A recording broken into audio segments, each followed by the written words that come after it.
সুতরাং আমরা যদি এই রোগটাকে যদি প্রিভেন্ট করতে পারি তাহলে আমাদের কনসেপ্ট, আমাদের যে ইচ্ছা সেটা পূরণ হবে। আর সেই ইচ্ছে পূরণের জন্যই আমাদের শ্রদ্ধেয় ARM Jamil sir, Bangladesh homeopathic ফোরামের সম্মানিত তথ্য বিষয়ক উপদেষ্টা, তিনি আমাদের সামনে উপস্থিত হয়েছেন। আমাদের সাথে আজকে উনি আমাদের সম্পূর্ণ সময় দিবেন। আপনাদের কোনো প্রশ্ন থাকলে আজকের এই ফেসবুক লাইভের শেষ অংশে আপনাদের প্রশ্ন উত্তর পর্ব আমরা চালু করব। এই মুহূর্তে আমরা দেখে নেই আমাদের আজকের প্রধান আলোচক ARM জামিল স্যার।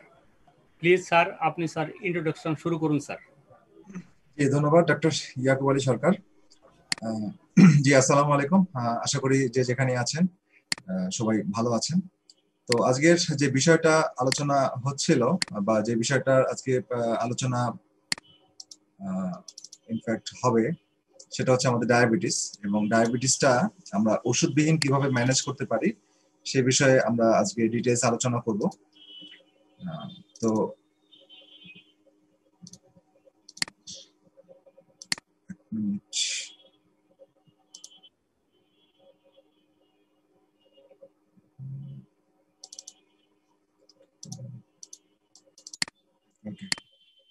তো সে ধারাবাহিকতায় আমি বলতে চাচ্ছি যে যেটা ডক্টর ইয়াকুব সরকার শুরু করেছিলেন, যে আমাদের প্রিভিয়াস কিছু কনসেপ্ট ছিল যে টাইপ 2 ডায়াবেটিস ইজ এ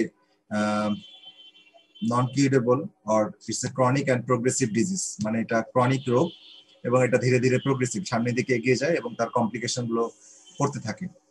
এই কনসেপ্ট বা এইটাই আমাদের সত্য হিসেবে বিবেচিত হয়ে আসছিল। ইভেন এখন পর্যন্ত মেডিকেল বইগুলোতে এই কথাগুলোই লেখা আছে। তো আমরা পরবর্তীতে যেটা আমরা দেখলাম, এবং ডক্টর জ্যাসন ফাং এক্ষেত্রে খুব গুরুত্বপূর্ণ ভূমিকা রেখেছে। নট অনলি ডক্টর জ্যাসন ফাং, এছাড়া ডক্টর এডিক বার্গ, এবং এছাড়া এই বিষয়ে আরো অনেক ন্যাচুরোপ্যাথিক ডাক্তার বা এমনি কনভেনশনাল চিকিৎসক, তারাও এই বিষয়ে অনেক কাজ করেছেন এবং দীর্ঘদিন ধরে তারা কাজ করে এবং তাদের মানে এই সলিড একটা থিওরি তারা এস্টাবলিশ করেছেন এবং ক্লিনিক্যালি তারা এটা অ্যাপ্লাই করে এটার যে রেজাল্ট, ড্রামাটিক যে একটা রেজাল্ট, সেটা তারা এস্টাবলিশ করেছেন। তো এই জিনিসটা আমার নজরে আসে 2018 সালে। আপনারা অলরেডি হয়তো, আমি একটি বই ডক্টর জাসন ফাং এর একটি বই অনুবাদ করেছি, আপনারা অলরেডি হয়তো জানেন। তো বইটি হয়তো আপনাদের কাছে আছে, ডায়াবেটিস জয়। তো এখানে এই বইটি তে ডক্টর জাসন ফাং যে এই জিনিসটা সুন্দর করে স্ট্যাটিস্টিক্যাল বিভিন্ন অ্যানালাইসিসের মাধ্যমে, বিভিন্ন তথ্য উপাত্ত বিশ্লেষণের মাধ্যমে যে সুন্দর করে এই সত্যটাকে আমাদের সামনে এনেছেন এবং বৈজ্ঞানিকভাবে এটাকে এস্টাবলিশ করেছেন। তো সেই বিষয়টা খুবই গুরুত্ব বহন করে এবং এই সত্যের বিষয়টা আমরা যখন এটা ক্লিনিক্যালি আমাদের পেশেন্টদের উপরে বা আমাদের নিজেদের উপরে যখন অ্যাপ্লাই করলাম, তখন এটা আমরা নিজেরাও উপলব্ধি করতে পারলাম বা আমরা এটা পর্যবেক্ষণ করতে পারলাম। তো সেই সত্যটা থেকে আমি 2018 সালের থেকে আমি যখন বইটা হাতে পেয়েছি, তো আমি নিজেই বইটা পড়ে খুবই আশ্চর্য হয়েছি। তো তারপরে আমি আমার পেশেন্টদের উপরে, আমার ফ্যামিলি কয়েকজন মেম্বারের উপরে এটা আমি ট্রাই করলাম।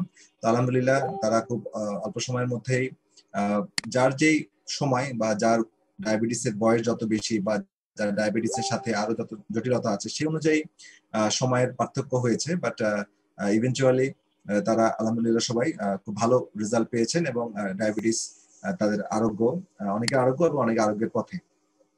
আচ্ছা, এখানে আমাদের কিছু বিষয় আমাদের জানতে হবে। আমি মানে যে অংশগুলো নতুন কনসেপ্টের যে অংশগুলো সেটা বলতে গেলে আগে পুরানো কি কনসেপ্ট আছে সে সম্পর্কে কিছুটা কথা বলতে হবে। আচ্ছা, আমাদের এই আলোচনাটা দুইটা সেশনে আমি করব। একটা হচ্ছে আমি টোটাল বিষয়টা সংক্ষেপে মোটামুটি বলবো, বলার পরে আমি প্রশ্ন উত্তর পর্বে যাব।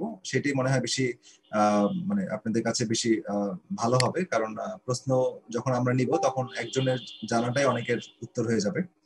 তো যাই হোক, আমরা প্রথমে টাইপ 1 এবং টাইপ 2 ডায়াবেটিসের পার্থক্যটা। তো টাইপ 1 ডায়াবেটিসটা আমরা জানি যে এটা ইনসুলিন, যে আমাদের প্যানক্রিয়াসে আইলেট অফ ল্যাঙ্গারহ্যান্স যে সেল আছে সেখান থেকে ইনসুলিন তৈরি হয়। আইলেট অফ ল্যাঙ্গারহ্যান্স সেলের বিটা সেল থেকে ইনসুলিন তৈরি হয়।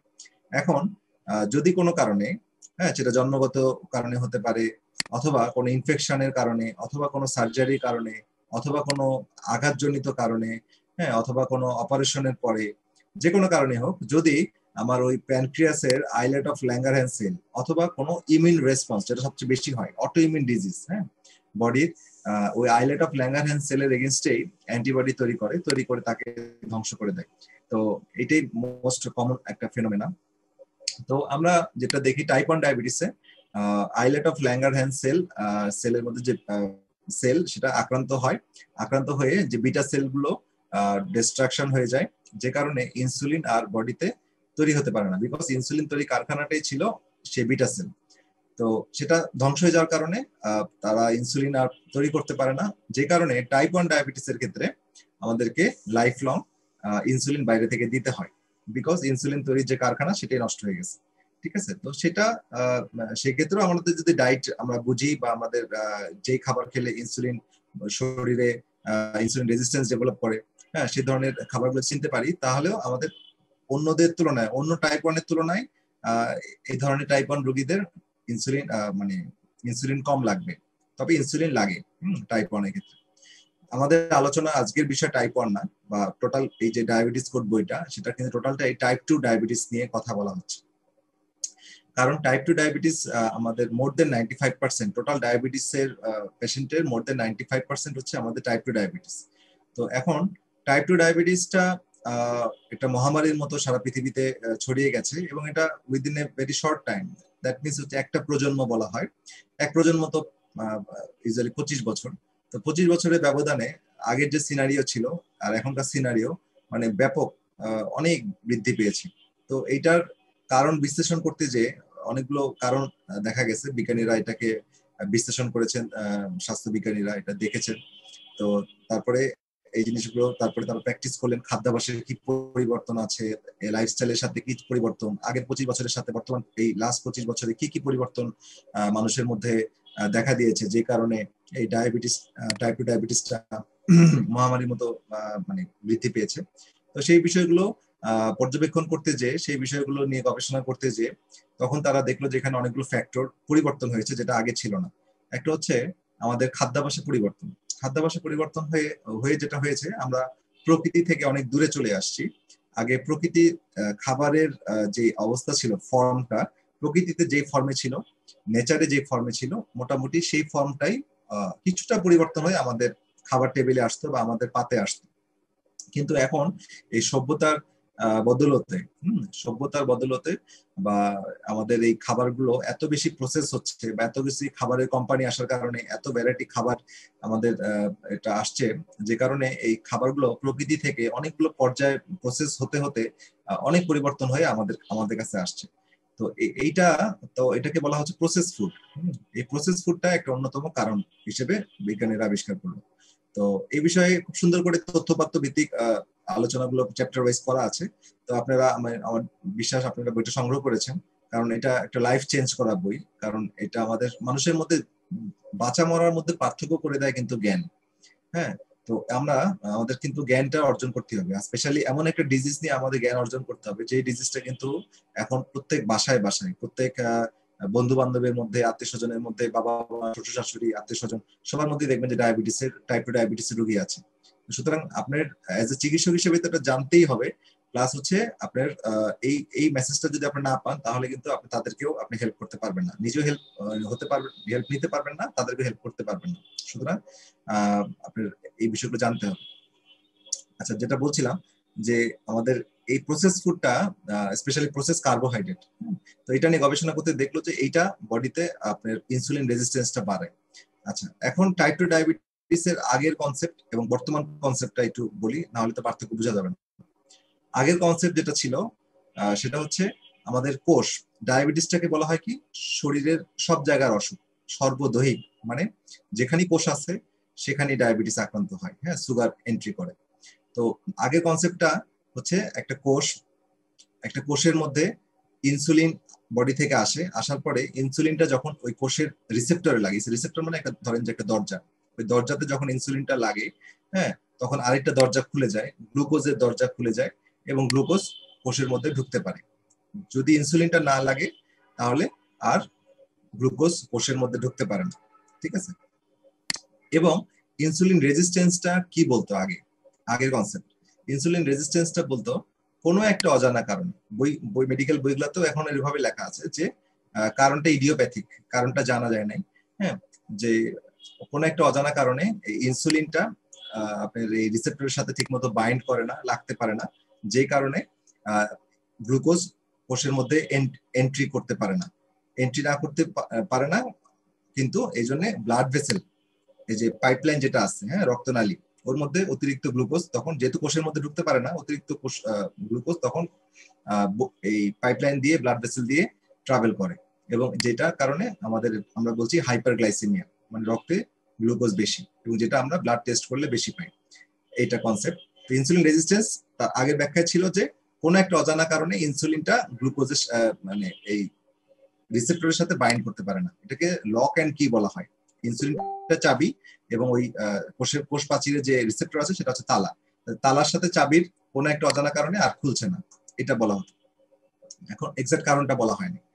তো বর্তমান যে কনসেপ্টটা ডক্টর জেসন ফাং সুন্দরভাবে তুলে ধরেছেন, সেই কনসেপ্টটা হচ্ছে ইনসুলিন রেজিস্ট্যান্স আসলে বিষয়টা এরকম না। ইনসুলিন রেজিস্ট্যান্সটা হচ্ছে ওভারফ্লো মেকানিজম। ওভারফ্লো মেকানিজম মানে হচ্ছে একটা উপচে পড়া ঘটনা। উপচে পড়া ঘটনা মানে কি, ইনসুলিনটা রিসেপ্টরের সাথে লাগে, ইনসুলিনও ঠিক আছে, রিসেপ্টরও ঠিক আছে, লাগার পরে দরজা খোলা থাকে, এবং খোলা থাকার কারণে দরজা কোষের মধ্যে অতিরিক্ত গ্লুকোজ ঢুকতেই থাকে, আমরা খাচ্ছি এবং গ্লুকোজ আসছে এবং কোষের মধ্যে ঢুকতেছে, ঢুকতে ঢুকতে একটা সময় পর কোষটা সোয়েল হয়ে যায়। সোয়েল মানে কোষটা আকৃতিগতভাবে সে অনেক বড় হয়ে যায়। কোষের, আমি সহজভাবে বলি, কোষের যদি একটা ক্যাপাসিটি থাকে 100টা গ্লুকোজ অণুকে স্থান দেওয়ার, কিন্তু যখন আমাদের এই অতিরিক্ত যখন আমরা কার্বোহাইড্রেট, প্রসেস কার্বোহাইড্রেট খেতে থাকি, তখন ব্লাডে প্রচুর গ্লুকোজ আসতে থাকে, এবং ওই কোষটায় ধরেন 500টা গ্লুকোজকে স্থান দিল, তারপরে কোষটার আর জায়গা নাই, তখন সে কি করে, তখন সে কি বলে, তার ডিফেন্স, তার বাঁচার জন্য, আমরা এই বইতে খুব সুন্দরভাবে একটা জিনিস বলা হয়েছে যে রেজিস্ট্যান্স কথাটা কিন্তু খারাপ না, রেজিস্ট্যান্স হচ্ছে প্রকৃতির প্রত্যেকটা জিনিসের মধ্যে রেজিস্ট্যান্স আছে, এবং সেই জিনিসটা কিন্তু সেই জিনিসটাকে রক্ষা করার জন্য এই রেজিস্ট্যান্সটা, যদি, কারণ কি, এই ঘটনা যদি চলতেই থাকে তাহলে কোষ তো বাস্ট হয়ে যাবে, তাই না, তাকে একটা সময় থামতে হবে। এই থামার প্রসেসটা হচ্ছে ওভারফ্লো ফেনোমেনা, মানে কোষ মানে হাঁপায় যায়, লিমিট ক্রস করে যায়, তখন কোষ বলে কি আমি আর নিতে পারতেছি না, তখন সে ইনসুলিনটাকে ফেরত দিয়ে দেয়, ইনসুলিন দরজা থেকে তালা থেকে চাবিটাকে বের করে দেয়, বা আর ফার্দার ইনসুলিনকে লাগতে দেয় না, তখন এটাকে বলা হয় ইনসুলিন রেজিস্ট্যান্স, মানে ইনসুলিনটা কোষ প্রাচীরের সাথে লাগতে পারলো না।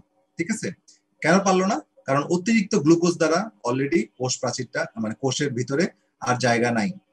এটা হচ্ছে বর্তমান ব্যাখ্যা, এবং এই ব্যাখ্যাটাই ক্লিনিক্যালি আপনি মিলাইতে পারবেন, আগের ব্যাখ্যাটা মিলাইতে পারবেন না। কারণ কি, আচ্ছা, এতটুকু পর্যন্ত কি আপনারা মোটামুটি বুঝতে পারছেন, এই যে আগের মেকানিজম আর বর্তমান মেকানিজম?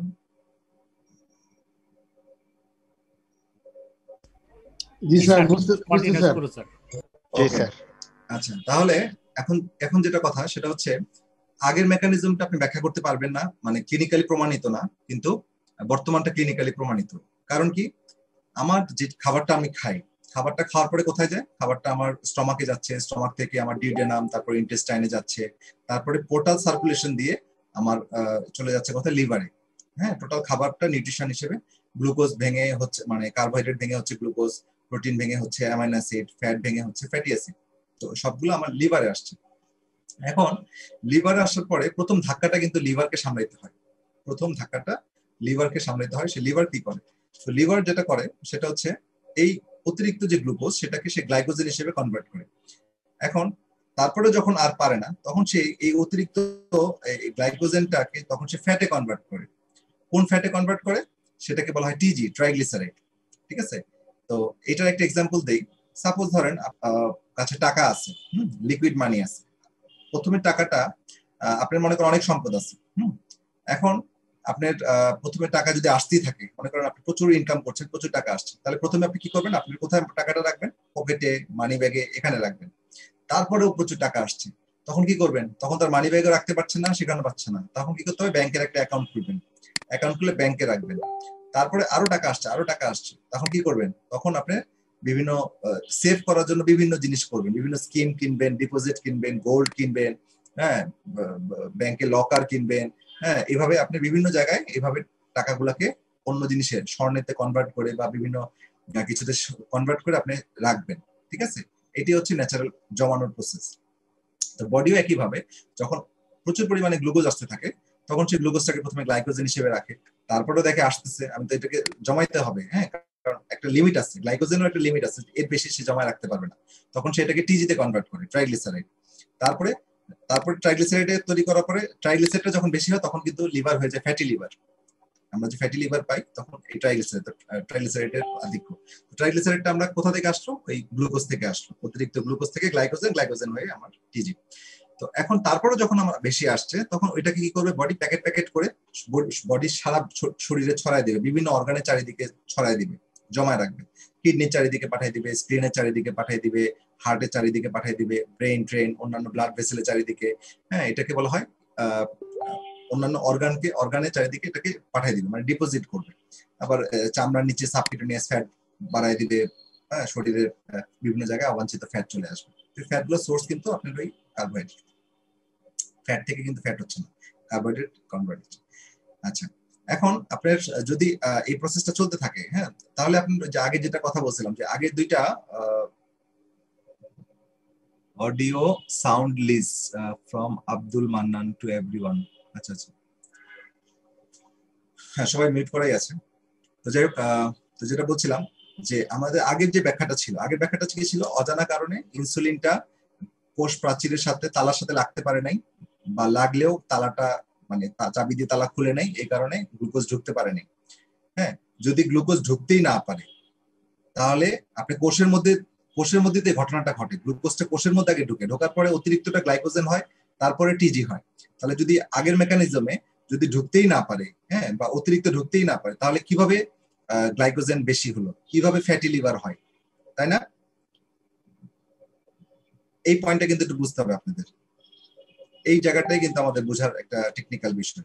আগের মেকানিজম, বর্তমান মেকানিজম। আগের মেকানিজম হচ্ছে ঢুকতেই পারছে না গ্লুকোজ, হ্যাঁ, অজানা কারণে লকের সাথে কি লাগছে না, এটি ইনসুলিন রেজিস্ট্যান্স বলছে। তো যে কারণে গ্লুকোজ বেশি যদি না ঢুকে এটাকে বলা হয় ইন্টারনাল স্টারভেশন, মানে কোষটা একটা অভুক্ত অবস্থায় থাকতেছে।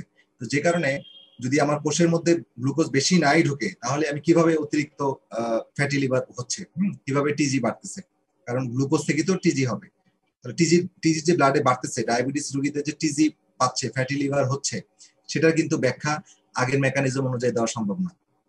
সেটার ব্যাখ্যা দেওয়া সম্ভব বর্তমান যে প্যারাডিজম, সেটা বর্তমান প্যারাডিজম মানে মতবাদ, হ্যাঁ, বর্তমান মতবাদ, যেখানে লকও ঠিক আছে, কিও ঠিক আছে, এবং দরজা ওপেন থাকার কারণে অতিরিক্ত পরিমাণ গ্লুকোজ ঢুকছে কন্টিনিউয়াস, এবং অতিরিক্ত গ্লুকোজ জমে যাওয়ার পরে এই গ্লুকোজটা কনভার্ট হচ্ছে টিজিতে, ঠিক আছে? তাহলে এই দুইটা মতবাদের মানে বুঝতে পারছেন কিনা? এবং কোনো প্রশ্ন থাকলে এই জায়গায় করতে পারেন, আমি একটু ওয়েট করি। রিপিট করুন স্যার প্লিজ, বুঝি নাই, একবার রিপিট করেন স্যার প্লিজ। আচ্ছা, আগের যে প্যারাডিজম, আপনি কি প্রথম থেকে ছিলেন? মানে আগের যে প্যারাডিজমের কথা বললাম, যে ইনসুলিন রেজিস্ট্যান্স বলতে কি বোঝাইতো মেডিকেল বইতে, যে লক এন্ড কি ব্যাপারটা কি, লক এন্ড কি কাজ করে না, কাজ না করার কারণে গ্লুকোজ ঢুকতে পারে না, ঠিক আছে? অজানা কারণ, লক এন্ড কি যে কেন কাজ করে না, এই কারণটা আগে মেডিকেল বইগুলোতে লেখা ছিল, যে আগে মানে বর্তমানে লেখা আছে যে এটা অজানা কারণে কাজ করে না, ঠিক আছে? লক দিয়ে চাবিটা খুলে না, মানে চাবি দিয়ে লক খুলে না, এই কারণে গ্লুকোজ এন্ট্রি করতে পারে না, এই জন্য ব্লাডে গ্লুকোজ বেশি ঘুরে। এটা হচ্ছে আগের মতবাদ। আর বর্তমানে আমরা যে মতবাদ করছি এটা হচ্ছে লকও ঠিক আছে, চাবিও ঠিক আছে, এবং এই দরজা খোলা থাকার কারণে অতিরিক্ত গ্লুকোজ ঢুকে তার ক্যাপাসিটির বাইরে গ্লুকোজ চলে যাচ্ছে, তারপরে আর ঢোকার জায়গা নেই। একটা রুমের কোষকে একটা রুম চিন্তা করেন, এই রুমের ক্যাপাসিটি মনে করেন 100 জন, ঢুকছে 500 জন, তারপরে আর দাঁড়ানো তো দূরের কথা, শ্বাস নেওয়ার জায়গা নেই, তখন সে ফেরত যাচ্ছে, আর ঢোকার জায়গা নেই, তখন সে কোষে ঢুকতে না পেরে ব্লাড ভেসেলে ঘুরতেছে, এবং ইনসুলিনটাকেও পরবর্তীতে ফেরত যাচ্ছে, ঠিক আছে? তো এইটা যদি সত্য হয় তাহলে আপনি এই ফ্যাটি লিভারকে মিলাইতে পারবেন, ঠিক আছে, এই মতবাদটাকে। কিন্তু আগেরটাকে দিয়ে ফ্যাটি লিভার মিলাতে পারবে না, কারণ আগেরটাতে দিয়ে তো আপনি কোষের মধ্যে গ্লুকোজই ঢুকে নেই বেশি।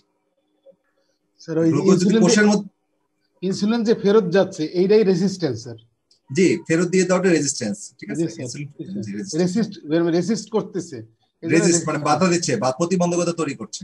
এটা তো সার্ভাইভাল মেকানিজম। কোষকে বেঁচে থাকতে গেলে ইনসুলিনকে ফেরত না দিয়ে কিন্তু কোনো উপায় নেই, নাহলে তো যদি ইনসুলিন লেগেই থাকে এবং কন্টিনিউয়াস ঝুঁকতে থাকে, কোষ তো বাস্ট হয়ে যাবে, তাই না? এটা একটা সার্ভাইভাল মেকানিজম কোষের বেঁচে থাকার জন্য।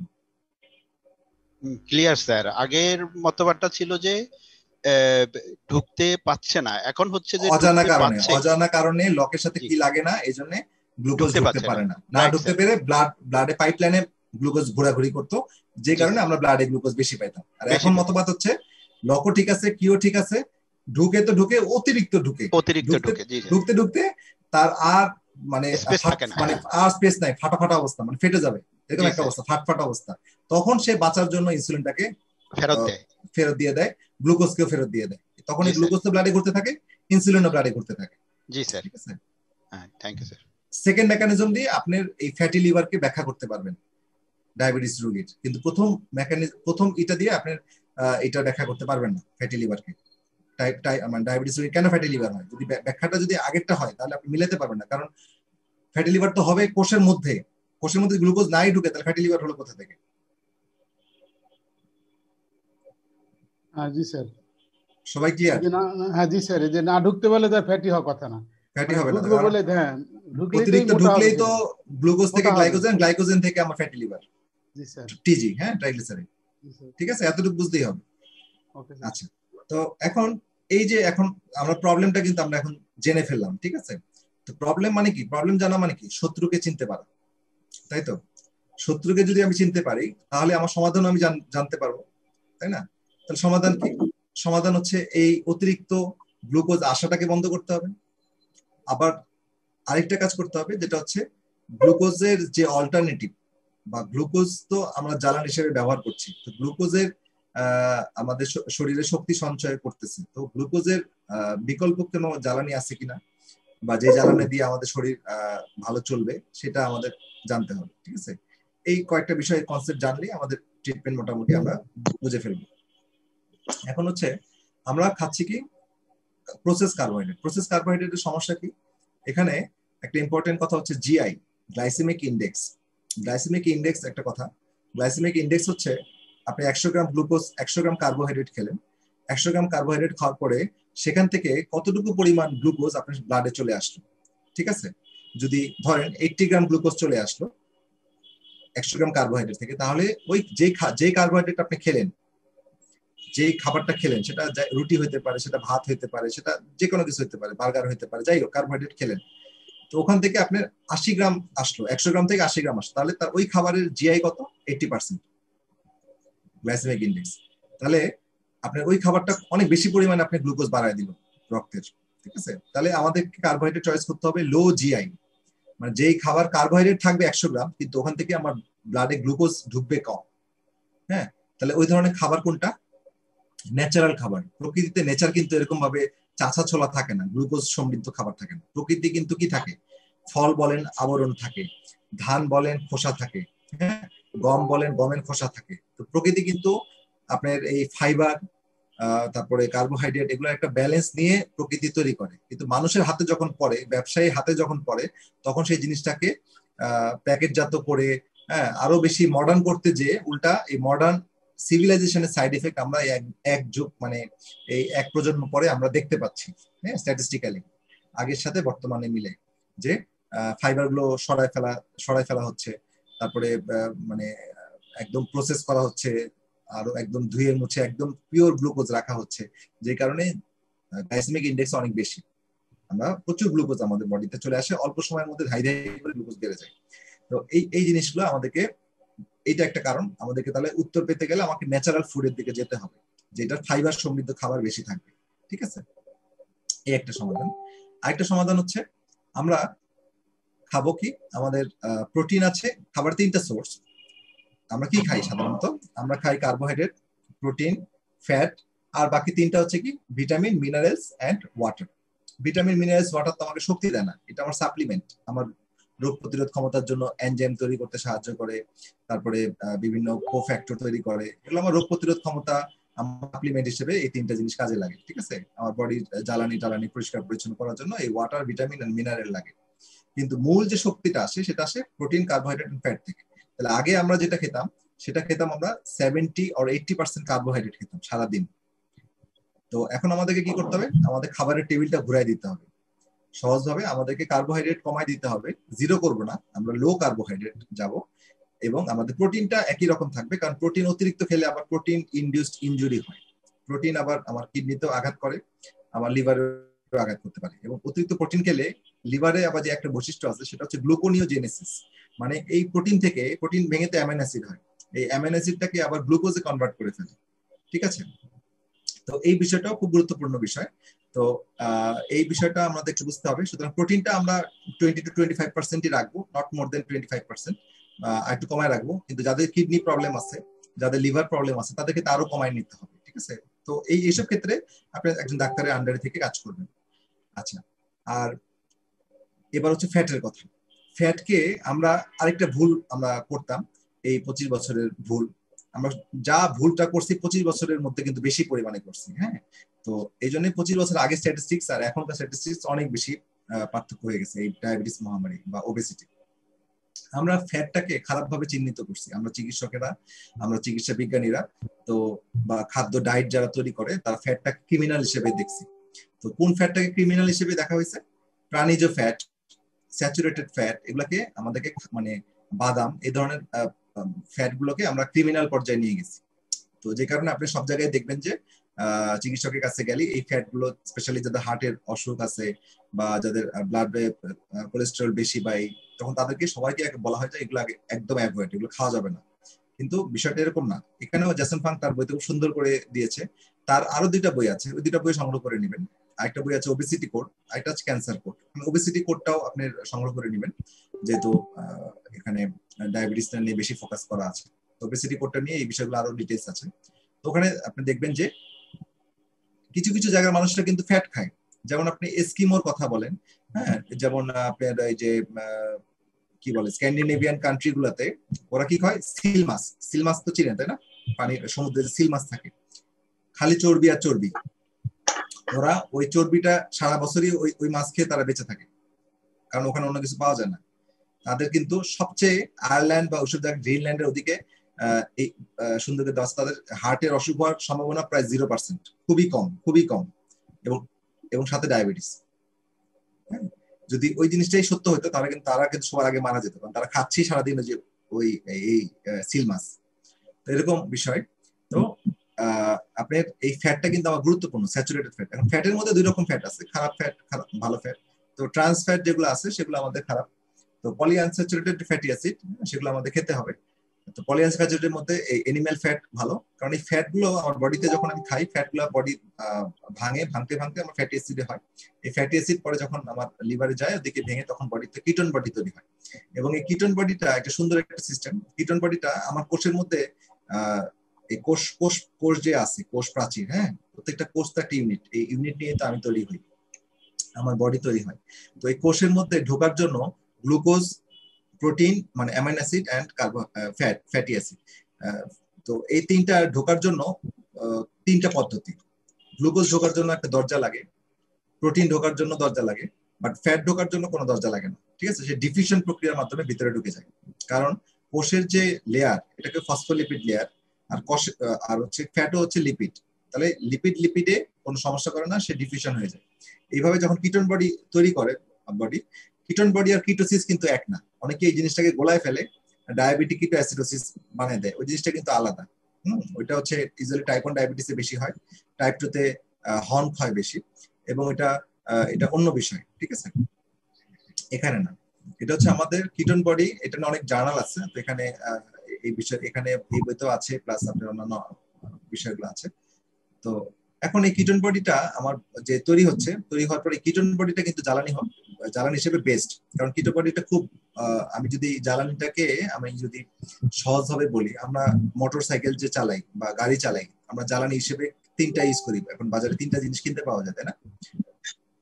কি পাওয়া যায়? ডিজেল পাওয়া যায়, পেট্রোল পাওয়া যায়, আর একটা পাওয়া যায় অকটেন। তো এই 3টাকে যদি আপনি কম্পেয়ার করেন, তাহলে ডিজেল হচ্ছে কার্বোহাইড্রেট, পেট্রোল হচ্ছে প্রোটিন, আর হচ্ছে অকটেন হচ্ছে আপনার ফ্যাট। আপনি বডি এখন যদি অকটেনে চালান, তাহলে কি হবে? মেশিন যেমন ভালো থাকে, আপনার বডিও তেমন ভালো থাকে। ঠিক আছে, এবং এটা বডি সবগুলো কোষ খুব সুন্দরভাবে এটাকে নিতে পারবে। তো এই বিষয়টা বুঝতে হবে। এবং এই ফ্যাটের মধ্যে অনেক ভালো ফ্যাট আছে, যেমন কোকোনাট অয়েল খুব ভালো ফ্যাট, অলিভ অয়েল ভালো ফ্যাট, তারপরে হচ্ছে আমার খাদ্য এই যে গরুর পায়া নেহারি এগুলো ভালো ফ্যাট, তারপরে অন্যান্য যে খাসি গরু যে চর্বি সেগুলো খাওয়া যাবে। হ্যাঁ, এগুলো যেগুলো আমাদের আগে খুব ভয় পেতাম, ডিমের কুসুম ভয় পেতাম, এগুলো খেতে হবে, এগুলো আমরা খাবো।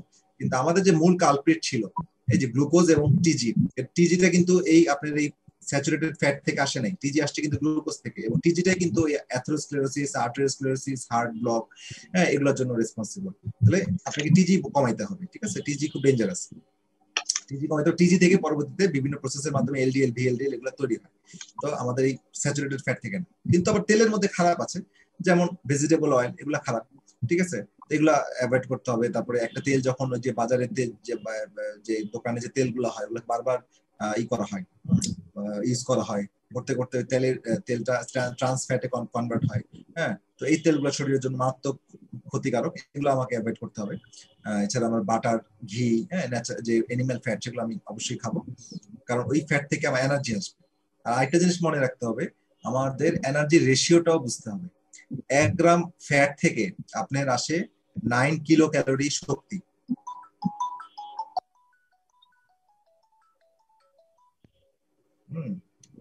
আচ্ছা, কিলো ক্যালোরি শক্তি। 1 গ্রাম প্রোটিন থেকে আসে 4.5 কিলো ক্যালোরি শক্তি, আর হচ্ছে 1 গ্রাম গ্লুকোজ মানে কার্বোহাইড্রেট থেকে আসে 4 কিলো ক্যালোরি শক্তি। তাহলে আপনার 1 গ্রাম ফ্যাট থেকে 1 গ্রাম কার্বোহাইড্রেটের তুলনায় দ্বিগুণেরও বেশি আপনার শক্তি আসতেছে। আর আরেকটা জিনিস হচ্ছে, ফ্যাটের স্যাটিসফ্যাক্টরি সেন্টারটাকে স্টিমুলেশন করার ক্ষমতা বেশি, মানে ফ্যাট আপনি বেশি খেতে পারবেন না। ফ্যাট খেলে আপনার ক্ষুধা দ্রুত চলে যায়, ক্ষুধা আপনার অ্যাপেটাইট দ্রুত চলে যায়। কারণ কি, এখানেও একটা গুরুত্বপূর্ণ বিষয় আছে, কোন খাবার কি পরিমাণ ইনসুলিনকে ডাকে। এখানে এই বইটাতে আরেকটা সুন্দর ভালো একটা মেসেজ দেওয়া আছে, আমরা যে মোটা হই বা চিকন হই এটা কিন্তু খাবারের উপর নির্ভর করে না, এটা টোটালি নির্ভর করে আমার বডিতে হরমোন আমার বডিতে কিভাবে সার্কুলেট হচ্ছে, আমার খাবার এবং লাইফস্টাইলের সাথে হরমোনের যে সুন্দর একটা ব্যালেন্স, সেই ব্যালেন্সটা আমার বডিতে মেনটেন হচ্ছে কিনা। সেই ইমব্যালেন্স এবং ব্যালেন্সের, হরমোনের ব্যালেন্স এবং ইমব্যালেন্সের উপর নির্ভর করে আমি মোটা হয়ে যাওয়া, চিকন হয়ে যাওয়া, এই বিষয়গুলো হয়। যেমন আপনার ইনসুলিন একটা হরমোন, গুরুত্বপূর্ণ হরমোন, যেটাকে বলা হয় অ্যানাবলিক হরমোন, মানে সবকিছু সে জমায়। আবার ইনসুলিন লাইক গ্রোথ ফ্যাক্টর, এটা একটা হরমোন লাইক প্রোটিন, সেটাও বডিতে সবকিছু জমায়। তাহলে আপনার কোন খাবার এখন বেশি পরিমাণে ইনসুলিনকে ডেকে আনে এটা বুঝতে হবে। কার্বোহাইড্রেট সবচেয়ে বেশি ইনসুলিনকে ডাকে, প্রোটিনও অল্প পরিমাণে ডাকে, কিন্তু ফ্যাট ডাকেই না। মানে ফ্যাট খেলে প্যানক্রিয়াস থেকে ইনসুলিন আসবে না, প্রোটিন খেলে অল্প আসবে, কিন্তু কার্বোহাইড্রেট খেলে প্রচুর ইনসুলিন আসবে। আচ্ছা, এখন বডিতে ইনসুলিন কিন্তু দুই ভাবে রিলিজ হয়। একটা হচ্ছে বেজাল ইনসুলিন, যেটা আপনি খান বা না খান, হ্যাঁ, প্রতি ঘন্টায় 2 ইউনিট করে ইনসুলিন আপনি আসবে, না আসলে তো মানুষ মারা যাবে, ঠিক আছে? সেটা নিয়ে আপনার টেনশন নেই, সেটা বডি বেঁচে থাকার জন্য বডি রিলিজ করবে। আরেকটা হচ্ছে পালসেটাইল ম্যানারে আসে, দ্যাট মিন্স হচ্ছে আপনি বেশি বেশি করে এখন মানে একটা কোক খেলেন, ফান্টা খেলেন, মানে যে বেভারেজ যেগুলা, হ্যাঁ, মানে কোল্ড ড্রিঙ্কস, এগুলোর মধ্যে তো হাই আছে, ফসফেট আছে, আর প্রচুর পরিমাণে সুগার দেওয়া আছে। 1 গ্লাস কোক খাওয়া মানে 1 গ্লাস স্প্রাইট খাওয়া মানে 7-8 চামচ চিনি খেলেন, কারণ ওর মধ্যে হাই প্রেসারে এগুলাকে ডিজলভ করা হয়। তাহলে ওইটা খাওয়ার সঙ্গে সঙ্গে আপনার দাঁতের ক্ষতি হলো, আপনার বডিতে যাওয়ার সঙ্গে সঙ্গে সে প্রচুর পরিমাণে প্যানক্রিয়াসের উপরে চাপ দিল, মানে আইলেট অফ ল্যাঙ্গারহ্যান্স সেল, সে তখন পালসেটাইল ম্যানারে এক ধাক্কায় প্রচুর পরিমাণে ইনসুলিন ডেকে আনে। আপনি যদি কন্টিনিউয়াসলি খেতে থাকেন বিভিন্ন আইটেম এরকম, তখন কিন্তু আপনার একসময় ফ্যাটিক হয়ে যায়, তারাও কিন্তু আপনার রিলিজ করতে পারে না, তারাও ক্লান্ত অবসন্ন হয়ে যায়, ফেল করে। তো এটাও একটা বিষয়। তাহলে আপনার কার্বোহাইড্রেট সবচেয়ে বেশি ইনসুলিন ডাকতেছে, আর ইনসুলিন আসলেই হ্যালো,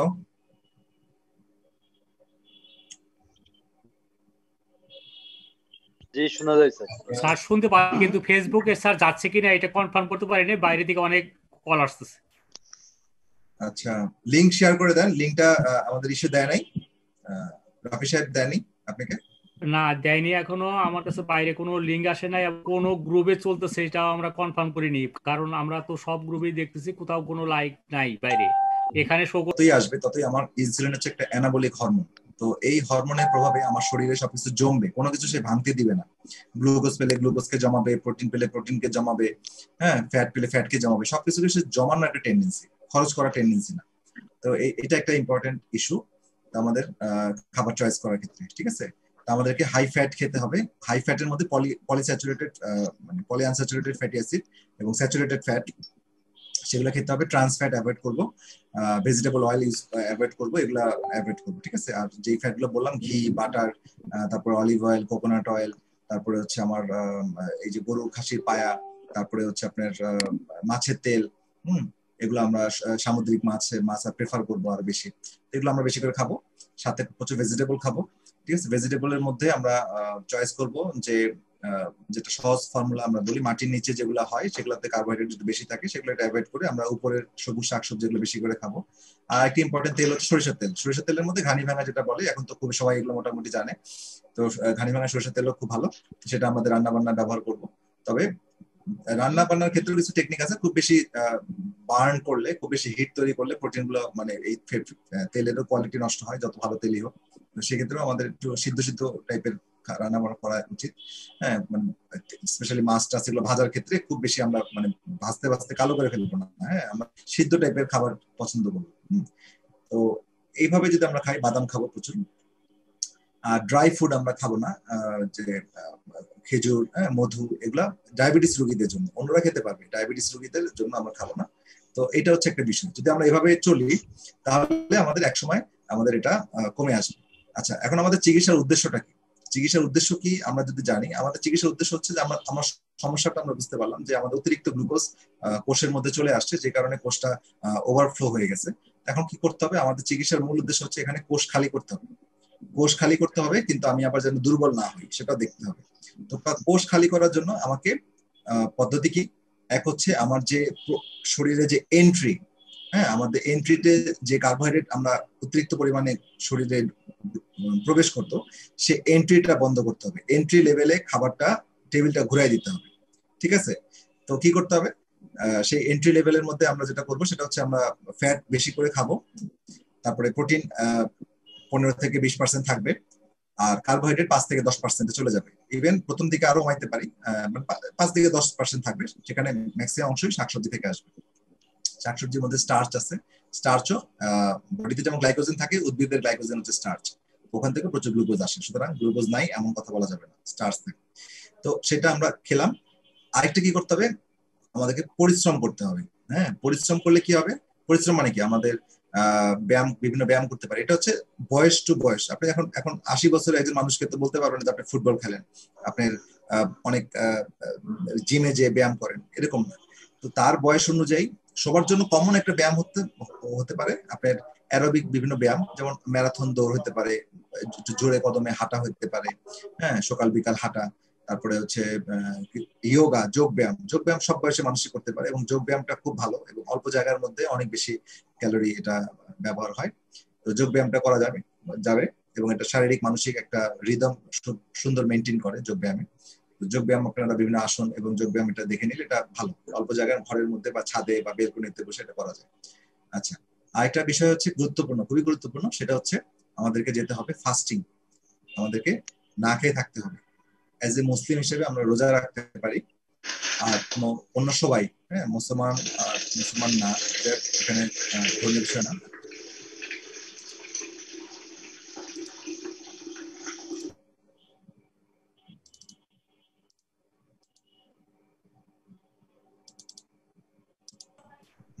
আজকে ফেসবুক লাইভে যায়নি স্যার, এটা স্যার ক্যান নট ফাউন্ড দেখাচ্ছে, ওটা ভুল হয়েছে।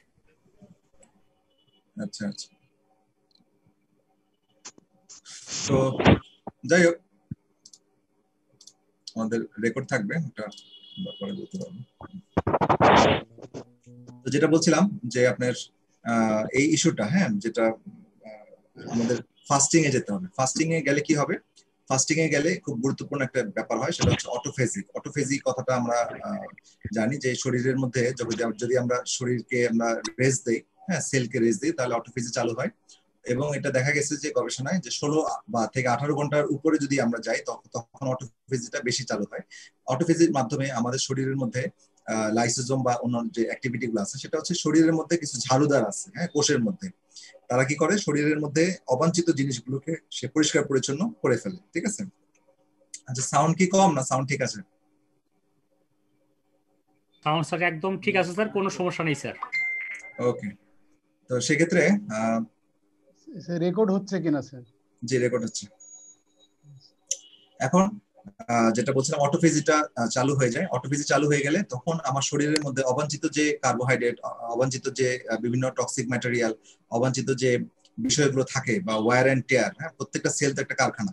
তো এই কারখানাতে যখন চলে তখন তো বর্জ্য তৈরি হয়। সেই বর্জ্যগুলা পরিষ্কার করার জন্য আমার সেলকে রেস্ট দিতে হবে, তাই না?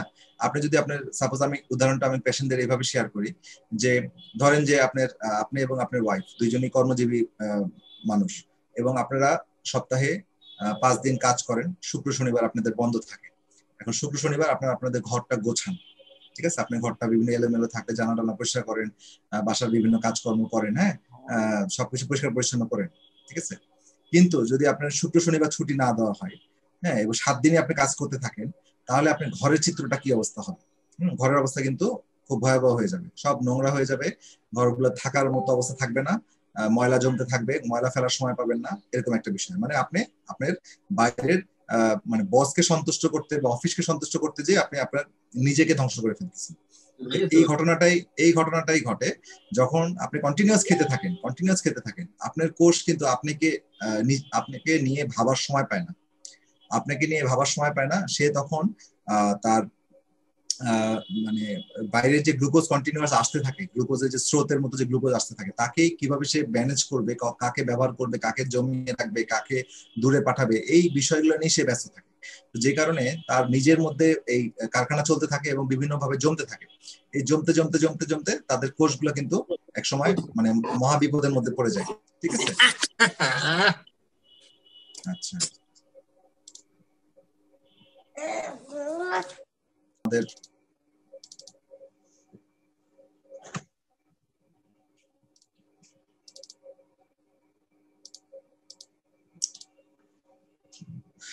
আচ্ছা, যে এই টোটাল বিষয়টাকেই আসলে বুঝতে হবে। হ্যাঁ, আমাদের ইন্টারমিডিয়েট ফাস্টিংটা করার উদ্দেশ্য বা ফাস্টিং এর উদ্দেশ্য হচ্ছে আপনি এটা। ফাস্টিং এর জন্য আমরা কিছু গাইডলাইন বলি, সেটা হচ্ছে যেটা ইজি, সেটা হচ্ছে আমরা সকাল 8টার পরে, আমরা রাত 8টার পরে আর কিছু খাবো না। রাত 8টা থেকে সকাল 10টা, এই 14 ঘন্টা মিনিমাম আমরা না খেয়ে থাকবো। এবং আমরা প্রথমে ফ্যাট বেশি করে খাবো। ফ্যাট খেলে আমার ক্ষুধাটা কমে আসবে, ফ্যাটটা বডিতে অ্যাডজাস্ট হয়ে যাবে। প্রথমে কিছুদিনের মধ্যে অ্যাডজাস্ট হয়ে গেলে আমার ক্ষুধা কমে আসবে, তখন আমি বেশি খাবো না। আর খাবার দাবারের মধ্যে আমার মিনারেলস খাবো, ডাবের পানি, পিঙ্ক সল্ট, এগুলো খাবো। আর খাবারের মধ্যে আমি তো বললামই যে লো কার্ব হাই ফ্যাট, এগুলো যখন খাবো তখন আস্তে আস্তে বডির এই যে আমার এন্ট্রি পয়েন্টটা বন্ধ হয়ে গেল, এক্সারসাইজ করতেছি আর ফাস্টিং করতেছি, এই 3টা প্রসেস যখন আমি চলবে, তখন আমার বডির প্রত্যেকটা কোষ কিন্তু খালি হয়ে যাবে। কোষ খালি হয়ে গেলে কি হবে, আপনার এই যে অতিরিক্ত যে কারণটা ছিল, ওভারলোডেড ছিল, কোষটা ওভারলোডেড থেকে মুক্ত হয়ে গেল। তখন চ্যানেলগুলো তো ঠিকই ছিল, চ্যানেলগুলো আবার ওকে হয়ে গেল। তখন কিন্তু প্যানক্রিয়াসেও চারিদিকে যে ফ্যাট গুলো জমে ছিল, যেটার কারণে প্যানক্রিয়াসও ব্লক হয়েছিল অনেক সময়, সেগুলো খুলে গেল। শরীরে জাস্ট প্রক্রিয়াটা রিভার্স হচ্ছিল। যেভাবে যেমন অতিরিক্ত টাকা আসার পরে বিভিন্ন জায়গায় দিলেন, আপনি ব্যাংক দিলেন, বিভিন্ন জায়গায় কিনলেন, যখন আপনি দুর্ভিক্ষে থাকবেন বা টাকা থাকবে না, তখন কিন্তু ওগুলো ভাঙায় আপনি চলবেন। তো জিনিসটা রিভার্স হয়ে যাচ্ছে, ঠিক আছে? তো এখানে খুব গুরুত্বপূর্ণ। আচ্ছা, এখন এই ডায়েটে কিছু আমরা ভুল করি। এই ডায়েটে অনেক ডায়েটের বা লাইফস্টাইলের মধ্যে কিছু ভুল হয়। ডায়েট বলবো না, আমরা লাইফস্টাইল বলাটাই ভালো, because type 2 diabetes is a lifestyle disease. So faulty lifestyle আমাদেরকে মানে এটা থেকে কখনো বেরোতে দিবে না। তো আমাদের এই সত্যটা চিনতে হবে। তো এটা আমাদের বুঝে আমাদের সামনে আগাবো। আর আরেকটা বিষয় হচ্ছে যে যে আমরা যেটা বলতে চাচ্ছি যে আপনার ইন্টারমিডিয়েট ফাস্টিং এর বিষয়টা, ফাস্টিংটা আমরা রাতে তো অবশ্যই ফাস্টিং করবো, কারণ এখানে আমি কি বলেছি, আমি বডির ওয়েট কমার জন্য হরমোনাল সাপোর্ট খুব গুরুত্বপূর্ণ। যদি হরমোনাল সাপোর্ট আমি ঠিক মতো না নিই, তাহলে কিন্তু আমরা ওজন কমাইতে পারবো না। ওজন কমানো খুবই গুরুত্বপূর্ণ এখানে। তো ওজন কমানোর জন্য আমাদেরকে কয়েকটা হরমোনের সাপোর্ট লাগবে। এক হচ্ছে ইনসুলিন আমাদের বডিতে যেন কম আসে, সেটা দিকে খেয়াল করতে হবে। আর স্টেরয়েড হরমোন বা এটা যেন বডিতে কম আসে, হ্যাঁ, কারণ আবার স্টেরয়েড হরমোন কিন্তু বডিতে আবার সবকিছু জমায়। তো স্টেরয়েড হরমোন কোথা থেকে আসে? এটা হচ্ছে আপনার অ্যাড্রিনাল গ্ল্যান্ড থেকে আসে। এবং বিভিন্ন স্ট্রেস কন্ডিশনে, যত আপনি স্ট্রেস থাকবেন, মানসিক এবং শারীরিক যত স্ট্রেসে থাকবেন, হ্যাঁ, তত আপনার স্টেরয়েড হরমোন বেশি আসবে। আপনি যদি রাত জাগেন, তখন কিন্তু আরেকটা ইম্পর্টেন্ট হরমোন সাপোর্ট আপনি পাবেন না, সেটা হচ্ছে মেলাটোনিন। যেটা পিনিয়াল গ্ল্যান্ড থেকে রিলিজ হয়, যেটা আমাদের ঘুমের রিদমটাকে, আমার যে বায়োলজিক্যাল ক্লক যেটা বলি, ঠিক আছে, সার্কেডিয়ান রিদম যেটা বলি, সেটাকে কিন্তু এই পিনিয়াল গ্ল্যান্ডটা থেকে যে মানে মেলাটোনিন হরমোন রিলিজ হয় সেটা কন্ট্রোল করে। সুতরাং আমাদেরকে আগে আগে শুয়ে পড়তে হবে, 11টার পরে না, আগে শুয়ে পড়তে হবে এবং সকালে উঠতে হবে। কারণ 4টা-5টার পর থেকে তখন আবার আপনার এই হরমোন স্টেরয়েড হরমোনটা বেশি রিলিজ হয়, কারণ বডিকে প্রিপেয়ার করে। স্টেরয়েড হরমোনটাকে একটা ইমার্জেন্সি হরমোন, এটা আপনার বডি বিপদ আপদে হেল্প করে, কিন্তু সেটা আপনার যেই টাইমে দরকার সেই টাইমে দরকার। হ্যাঁ, কারণ সকাল 3টার পর থেকে আপনার বডিতে স্টেরয়েড হরমোন বেশি রিলিজ হওয়া শুরু করে, এই জন্য আপনার সকালে একটু গ্লুকোজ বেশি থাকে, এটাকে বলা হয় ডাউন ফেনোমেনা। হ্যাঁ, তো এটা আসলে ভয়ের কোনো কারণ নেই, গ্লুকোজ সকালের দিকে একটু বেশি থাকে। তো এটা হচ্ছে স্টেরয়েডের কারণে। তো স্টেরয়েডটা আপনার বডিকে সারাদিনের জন্য রেডি করে, প্রিপারেশন নেওয়ায়। তো আপনি সকালবেলা উঠে যাবেন ঘুম থেকে, এই রিদমে যখন চলবে তখন আপনি দেখবেন যে আপনার বডিটা খুব দ্রুত চলছে। আর আরেকটা বিষয় হচ্ছে যে থাইরয়েড একটা হরমোন, এটা একটা গুরুত্বপূর্ণ, যে থাইরয়েডের যাদের প্রবলেম আছে তাদের ক্ষেত্রেও এই ডায়েট বা লাইফস্টাইলের খুব একটা বেনিফিট পায় না। তাদের ক্ষেত্রে আমার উপদেশ হচ্ছে, যদি আপনারা এন্ডোক্রাইনোলজিস্ট বা হরমোন বিশেষজ্ঞের কাছ থেকে আপনি যদি চিকিৎসা নেন, অথবা অল্টারনেটিভ মেডিসিনের মধ্যে হোমিওপ্যাথি খুব ভালো একটা সাপোর্ট দেয়, বিকজ হোমিওপ্যাথি আমাদের ইমিউন সিস্টেমের উপর কাজ করে। আমাদের neuro, psycho, endocrine and immunological, এই 4টা প্লেনে যেটা ভাইটাল ফোর্স আমরা জানি, তার উপরে কাজ করে এটাকে অ্যালাইনমেন্ট ঠিক করে, এটাকে সঠিক পথে নিয়ে আসে। তো সেভাবে আমরা যদি ফাংশনাল প্রবলেম হয়ে থাকে তাহলে অবশ্যই আমরা এই মূল ওষুধের পাশাপাশি হোমিওপ্যাথি ওষুধটা আমরা দিতে পারি, এবং তার পরবর্তীতে আস্তে আস্তে যখন হোমিওপ্যাথি ওষুধ সঠিক নির্বাচন হবে এবং বডিকে কন্ট্রোল নিতে পারবে, তখন আপনার কনভেনশনাল মেডিসিন বা অ্যালোপ্যাথি মেডিসিনটা বন্ধ করে দিতে পারি। হ্যাঁ, কিন্তু প্রথম দিকেই হুট করে বন্ধ করে দেওয়া যাবে না। তো এই বিষয়গুলো যদি আমরা খেয়াল করি, তাহলে আমার মানে আমরা যেভাবে দেখছি বা আমার আল্লাহর মধ্যে এই প্রায় 1-1.5 বছরের অভিজ্ঞতায় অনেক পেশেন্ট ভালো আছে, এবং এটা আসলে হরহামেশা মানে আমরা বলে বলে এখন ভালো করতেছি। তো এই ডায়েটের মাধ্যমে আপনি কতগুলো জিনিসের বেনিফিট পান। একটা হচ্ছে আপনার ফ্যাটি লিভার ভালো হয়ে যায় অল্প সময়ে, আপনার টাইপ 2 ডায়াবেটিস কিওর হয়ে যায়। আমরা কিন্তু যেটা প্রথম দিকে বললেন যে এটা prevention is better then cure, এই কথা তো ঠিকই আছে, prevention better then cure, but diabetes, type 2 ডায়াবেটিসের ক্ষেত্রে ভুল মেসেজ ছিল যে এটা একটা ইনকিউরেবল ডিজিজ, এটা একটা ক্রনিক ডিজিজ, এটা একটা প্রোগ্রেসিভ ডিজিজ। বাট আমরা এটা এখন দেখতেছি, হ্যাঁ, এই যে এতগুলো কথা বলার কারণে এখন বুঝতে পারতেছেন যে এটা একটা টোটালি কিউরেবল ডিজিজ। কারণ কি, কজটা তো আমরা বুঝতে পারতেছি, কজ যদি আমরা জানি তাহলে কিন্তু এটা উত্তর আছে, শত্রু চিনলেও উত্তর আছে। শত্রু যতক্ষণ আমরা চিনতে পারবো না, হ্যাঁ, যে কোনো প্যাথোলজি যদি আমরা ঠিক মতো না বুঝতে পারি, লেভেল অফ প্যাথোলজি যদি ঠিক মতো বুঝতে না পারি, তাহলে কিন্তু আমরা ট্রিটমেন্টও করতে পারবো না। সেটা যে কোনো অসুখের ক্ষেত্রেই কথাটা সত্য, ঠিক আছে। তো এই বিষয়টা আমরা এখন কিউরেবল ডিজিজ। তবে এখানে আমাদের পরামর্শ হচ্ছে যে সবাই এখানে নিজে নিজে কিছু কিছু মানুষ নিজে করতে পারে, যাদের সব দিক থেকে ভালো, যাদের লিভার ভালো, যাদের কিডনি ভালো, যাদের কোমরবিড ডিজিজ নাই, তারা নিজে নিজে করতে পারে। এবং এই কয়েকটা বিষয় বুঝতে হবে, কিন্তু তার আগেও বারবার জিনিসগুলো বুঝতে হবে, হরমোনাল লেভেল বুঝতে হবে, টেস্টের মধ্যে কোনটা কোন কোন টেস্ট আমরা করবো, ডায়াবেটিস নিয়ন্ত্রণে আছে কিনা এগুলো বোঝার জন্য, এগুলো আমরা করবো।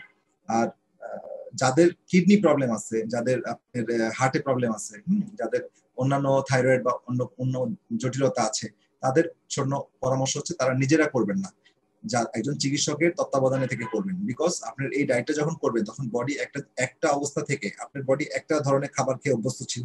তো এই ট্রানজিশনাল যে পিরিয়ড, শিফটিং যে হয়, এই শিফটিং করতে যে initially or temporarily some kind of symptoms may arise, like headache, like cramping of muscle, like hypotension, pressure কমে যাওয়া, excessive sweating, তো তারপরে এই ধরনের সিমটম গুলো কিছুটা আসে। তো এটা যারা এই জিনিসগুলো জানেন তারা এটা ওভারকাম করতে পারে, ঠিক আছে। এছাড়া কিছু সাপ্লিমেন্টেরও দেওয়ার প্রয়োজন হয়, সেই সাপ্লিমেন্ট গুলো দিতে হবে। টোটাল মেটাবলিক প্রসেসটা যারা খুব ভালো বুঝেন তাদের আন্ডারে থেকেই এই যাদের কোমরবিড ডিজিজ আছে তারা চিকিৎসা নেবেন। তবে স্ট্রং মেসেজ হচ্ছে যে ট্রিটমেন্ট, এটার খুব ভালো ট্রিটমেন্ট আছে। ট্রিটমেন্ট মানে আপনাকে ওষুধ থেকে বের করে আনার ট্রিটমেন্ট। ডাক্তার 2 রকমের, সোজা কথা। এখন এটা শুনতে খারাপ লাগলো, কথা সত্য। বা বর্তমান জামানায় এখন এই ধরনের চিকিৎসকের কাছে মানুষ বেশি যাচ্ছে, এবং আপনারা এখানে যারা আছেন তারা ম্যাক্সিমাম হোমিওপ্যাথি চিকিৎসক এবং ছাত্র আছেন বা সাধারণ মানুষও আছেন অনেকে। তো তারা কিন্তু যারা চিকিৎসক তাদের জন্য আমার কথা হচ্ছে যে আপনারা অল্টারনেটিভ মেডিসিনের মধ্যে একটা গুরুত্বপূর্ণ এবং সবচেয়ে জনপ্রিয় যেটা পদ্ধতি সেটা হচ্ছে হোমিওপ্যাথি, এবং এটা সেকেন্ড লার্জেস্ট প্যাথি, এবং এটা ডে বাই ডে এটা জনপ্রিয় হচ্ছে। কেন হচ্ছে? কারণ এখানে এই ওষুধটা সাইড ইফেক্ট নাই, এই ওষুধটা অনেক কার্যকরী। এই ওষুধটা যেটা হ্যানিম্যানের ভাষায় rapid, permanent and gentle cure করে, এবং এটা লং লাস্টিং কিওর করে, এবং উইদাউট মানে doing any kind of imbalance or aggravation or side effect. It will work and it is proven. So এই যে বিষয়গুলো, এটা আপনাদের খুব গুরুত্বপূর্ণ বিষয়। কিন্তু তার আগেও আরেকটা জিনিস জানতে হবে, সেটা হচ্ছে অবস্টাকলস টু কিওর। হ্যানিম্যান তার অর্গাননে বলেছেন আরোগ্যের পথে প্রতিবন্ধকতাগুলোকে চিন্তা হবে। এটার জন্য আপনার এই অ্যানাটমি, ফিজিওলজি, প্যাথোলজি বা এই যে ডিজিজের যে মডার্ন কনসেপশন গুলো, এগুলো জানতে হবে। জানলে আপনার ট্রিটমেন্টগুলো অনেক ইজি হবে, হ্যাঁ, অল্প সময়ের মধ্যে করতে পারবেন। তো সেই বিষয়গুলো খুব গুরুত্বপূর্ণ। তবে এগুলো জেনে আপনার চিকিৎসা করলে আপনার ডায়াবেটিস রোগীর সাফল্য অনেক মানে এখন অনেক বেশি হয়ে যাবে, অনেক বেশি হবে যদি এই কনসেপ্ট গুলো বুঝেন, ঠিক আছে? আর স্পেশাল ক্ষেত্রে আপনাদের রেফার করার ক্ষেত্রে আপনারা ওপেন মাইন্ডেড থাকবেন, হ্যাঁ। স্পেশালি রোগীগুলো যদি জটিল টাইপের হয়, জটিল মানে যেগুলো আমি বললাম, হ্যাঁ, এই ধরনের হলে আপনারা রেফার করবেন যে কোনো এন্ডোক্রাইনোলজিস্ট বা আমাদের মতো যারা চিকিৎসক আছে তাদের কাছেও রেফার করতে পারেন। তো যেখানেই করেন আপনারা হচ্ছে মেইন কথা হচ্ছে মেসেজটা থাকবে যে ট্রিটমেন্ট আছে, এবং এটা ট্রিটমেন্টটা সঠিকভাবে নিলে রোগীরা ভালো থাকতে পারে। আর এই বইটাতে আমি চেষ্টা করেছি যে জ্যাসেন ফাং এর কথাগুলোই সুন্দর করে অনুবাদ করার জন্য। তো আশা করি এটা এই বইটা থেকে আপনারা উপকৃত হবেন, এবং এখানে আরো ডেপথ অনেক কথা আমি বলেছি, কারণ একটা ক্লাসে আসলে এত ডিটেলস বলা যায় না। আমি সংক্ষেপে যতটুকু মেসেজ দেওয়া বলেছি, তারপর আমি প্রশ্নোত্তর পর্ব আপনাদের কাছ থেকে নিব। তো সেক্ষেত্রেও সেখানেও অনেক হয়তো কিছু জিনিস জানা যাবে। তো এইটাই আর কি। আমরা আজকের আলোচনাটা আমি আমার পক্ষ থেকে শেষ করছি। এখন আমি প্রশ্নোত্তর পর্বে যাই। আপনাদের অনেকের প্রশ্ন আছে।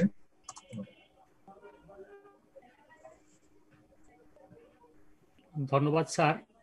আজকে আমাদের প্র্যাকটিস অফ মেডিসিনের আলোচনা, ডায়াবেটিস সম্পর্কিত আলোচনা।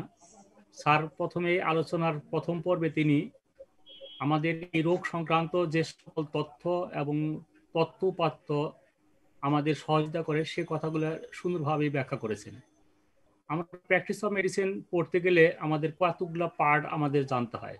তার মধ্যে এই রোগ পরিচিতি, রোগ সম্পর্কে জ্ঞান, এটা আমাদের খুবই দৈন্যতা রয়েছে। এই জন্য আমরা প্র্যাকটিস অফ মেডিসিন এই সাবজেক্টটা আলোচনা করার দুঃসাহস এখানে দেখিয়েছি। আমরা এই প্র্যাকটিস অফ মেডিসিনের প্রথম পর্ব যেখানে আলোচনা হয়েছে, স্যার এখানে সুন্দরভাবে আলোচনা করেছেন যে ডায়াবেটিস সম্পর্কে আমাদের যতটুকু ধারণা না থাকলেই নয়, সেই ধারণাগুলো আমাদেরকে স্পষ্ট করেছেন। তো আমরা সবসময় মনে করি যে আমরা যেহেতু ঔষধ নির্বাচন লক্ষণ সমষ্টির উপর ভিত্তি করে আমাদের ভিতরে কনসেপ্ট কাজ করে, এই আলোচনাগুলো আমাদের কোনো কাজে আমি স্পষ্ট করে কতগুলো কথা বলতে চাই। সে কথাগুলো হচ্ছে এরকম যে আমাদের কাছে যখন রুগীরা আসে, সেই রুগীগুলা আমাদের চেয়েও এক্সপার্ট হয়ে আসে। কারণ একজন ডায়াবেটিস রুগী তিনি বিভিন্ন দপ্তরে, বিভিন্ন চিকিৎসালয়ে চিকিৎসা নিয়ে এই ডায়াবেটিস সংক্রান্ত অনেক তথ্যপত্র এবং এভিডেন্স নিয়ে আসেন, তারা কাগজপত্র নিয়ে আসেন, এবং তারা মোটামুটি এই ডায়াবেটিস সম্পর্কে অনেক তথ্য জানেন। যখন আমাদের সম্মুখে এই সকল ব্যবস্থাপত্র এবং বিভিন্ন টেস্টের রিপোর্ট নিয়ে আসেন, আমাদের মধ্যে যদি এই দক্ষতা না থাকে যে আমরা এই রুগীটার অবস্থানটা কি, এটা যদি আমরা নিশ্চিতভাবে না জানি, তাহলে আমরা ব্যর্থ হব সেই রুগীর কাছে আমাদের নিজেদেরকে প্রকাশ করাটা একদম দুর্বল হবে। আর সে কারণে আমাদের প্রতি একটা খারাপ এবং বিরূপ ধারণা আসে, যে কারণে রুগীরা মনে করবে যে এরা হোমিওপ্যাথি ডাক্তার, এই হোমিওপ্যাথি ডাক্তার আবার আমাদের কি চিকিৎসা করবে। তাদের এই কনসেপ্টটাকে ভেঙে দেওয়ার জন্য আমাদের ARM জামিল স্যারের মতো যারা কনভার্টেড হোমিওপ্যাথ, তাদের যে দক্ষতা রয়েছে, তারা এই সমাজ ব্যবস্থার সাথে আমাদের হোমিওপ্যাথিকে এমনভাবে পরিচয় করে দিচ্ছেন যেটা আমাদের খুবই গুরুত্বপূর্ণ।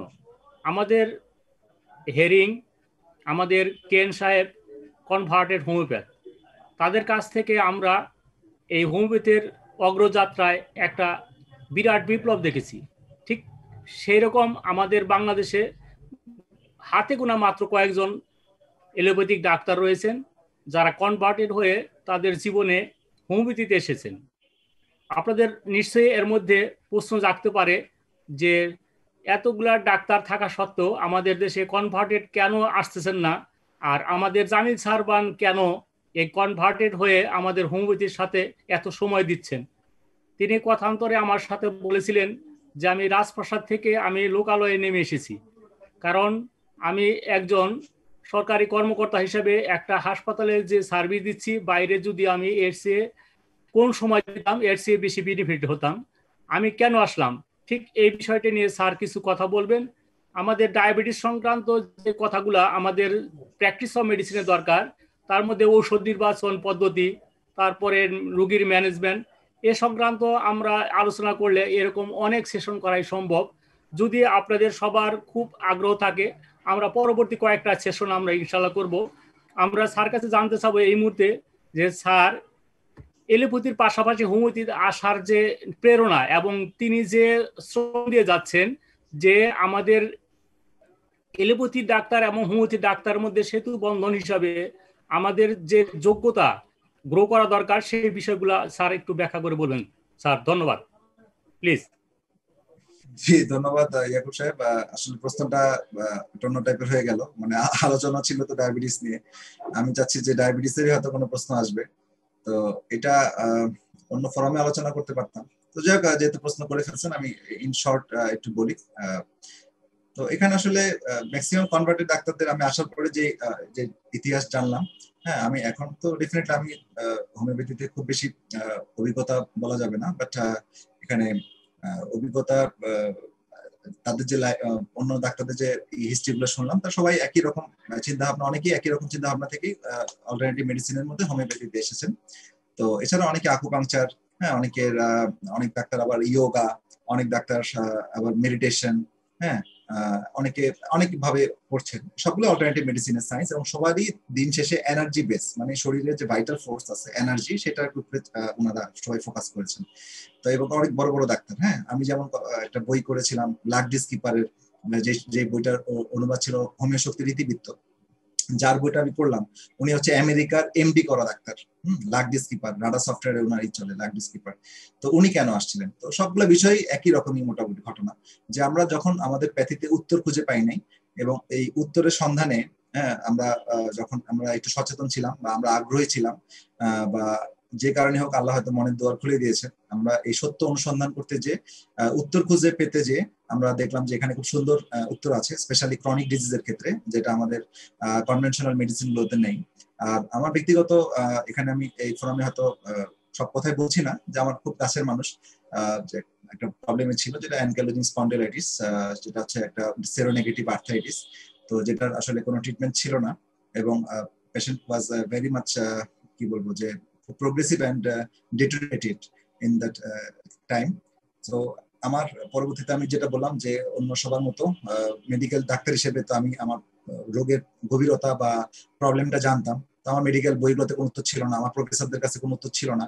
তো পরবর্তীতে আমি একটা ইন্ডিয়াতে একটা ওয়েবসাইট আমি খুঁজতে যেয়ে, তখন তো একটু মানে কি বলবো যে মানুষের মনটা একটু নরম হয়ে যায় যখন বিপদে পড়ে, তখন আমি একটু ধার্মিক হয়ে গিয়েছিলাম। ধর্মকর্ম আমি আগে থেকেই করতাম, কিন্তু সেই সময় মনটা বেশি নরম হয়ে যাওয়ার কারণে আরো বেশি আল্লাহ শরণাপন্ন।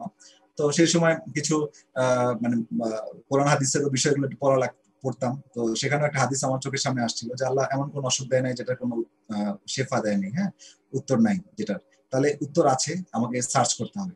তো সার্চ করতে যে আমি প্রথমে ইন্টারনেটে সার্চ করলাম অ্যানকাইলোজিং স্পন্ডিলাইটিস।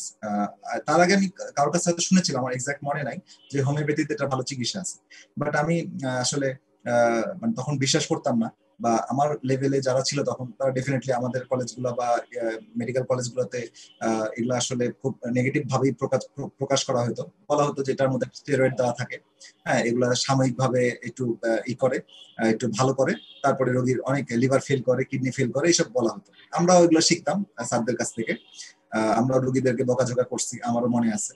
হ্যাঁ ইন্টারনেটে আমার যেসব রোগীরা বলতো যে হোমিওপ্যাথি আসছে, তাদেরকে আমিও বকা দিচ্ছি, এই জায়গা পাইলেন না, এইসব উল্টাপাল্টা জিনিস খেয়েছেন, এইসব কথাবার্তা বলতাম। তো যাক, আমি যখন বিপদে পড়লাম, যখন কোনো উত্তর পেলাম না, হ্যাঁ তারপরে এবং রোগী খারাপের দিকে যাচ্ছিল, তখন আমি ইন্ডিয়ান একজন ডাক্তারের ওয়েবসাইটে আমি এরকম একই রকম একটা কেস হিস্ট্রি পড়লাম, যে আমার এই কেস হিস্ট্রিটা একটু স্পেসিফিকলি বলি, আমার ওয়াইফেরই প্রবলেম ছিল আর কি, অ্যানকাইলোজিং স্পন্ডিলাইটিস।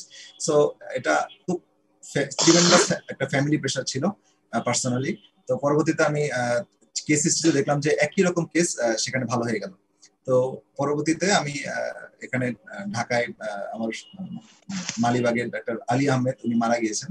তো ওনার আমার ফ্যামিলিগত পরিচয় ছিল, আমার শ্বশুরের সাথে পরিচয় ছিল। তো ওনার থ্রুতে ওনার চিকিৎসা নেওয়া হয়েছিল এবং ওনার চিকিৎসাতে আলহামদুলিল্লাহ আগে যেখানে পেশেন্টের খুবই খারাপ অবস্থা ছিল, যে সকালে মর্নিং স্টিফনেস ছিল, ঘুম থেকে উঠতে পারতো না, উঠলেও হাঁটতে পারতো না, হ্যাঁ, 1 ঘন্টা শুয়ে থাকতে হতো, তারপরে পেইন কিলার না নিয়ে উঠতে পারতো না, তারপরে যে ডিজিজ মডিফাইং ড্রাগ দেওয়া হয়েছিল সেটার কারণে জন্ডিস চলে আসছে, মানে লাইফ পুরো শেষ, হ্যাঁ, মানে একদম পিঠের ব্যাম্বোস্টিক স্পাইন হয়ে যাওয়ার কারণে মুভমেন্ট করতে পারে, অনেক একটা হ্যাপাজার, মানে একটা ডেঞ্জারাস সিচুয়েশন ছিল।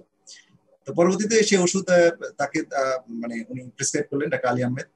উনি খুব সিনিয়র ডাক্তার, আপনারা সবাই জানেন, উনি মারা গিয়েছেন, আল্লাহ তাকে জান্নাতবাসী করুন। তো উনি একটা ওষুধের নাম আমাকে বলেছিলেন রাস্ট্রক্স, আর কি দিয়েছিলেন আমি জানি না সেই সময়। তো সেই ওষুধটা দেওয়ার পরে 4 দিনের মধ্যে প্রায় 90% পেইন চলে গেল, মুভমেন্ট অনেক ফ্রি হয়ে গেল। তো এই জিনিসটা আমাকে ট্রিমেন্ডাসলি একটা হিট করেছে। তো তারপরে আমি আসলে ওইটাই আমার বড় একটা ধাক্কা ছিল। ওষুধের নামটা শুনতে পাইনি। রাস্টক্স। তো এটা একটা ট্রিমেন্ডাস হেল্প করেছে। তো পরবর্তীতে আমি আরো সার্চ করলাম, আরো অনেক স্টাডি করলাম এবং অনেক কেস দেখলাম যে না আসলে ভালো হয়। তো এবং অনেক কেস স্টাডি করলাম এবং বিভিন্ন ডাক্তারদের কেস স্টাডি করলাম। কেস স্টাডি গুলো আমাকে বেশি অনুপ্রাণিত করেছে যে মেডিকেলি, কারণ বাইরের দেশে আমাদের সমস্যা হয় কি আমরা কেস স্টাডি গুলো করতে পারি না।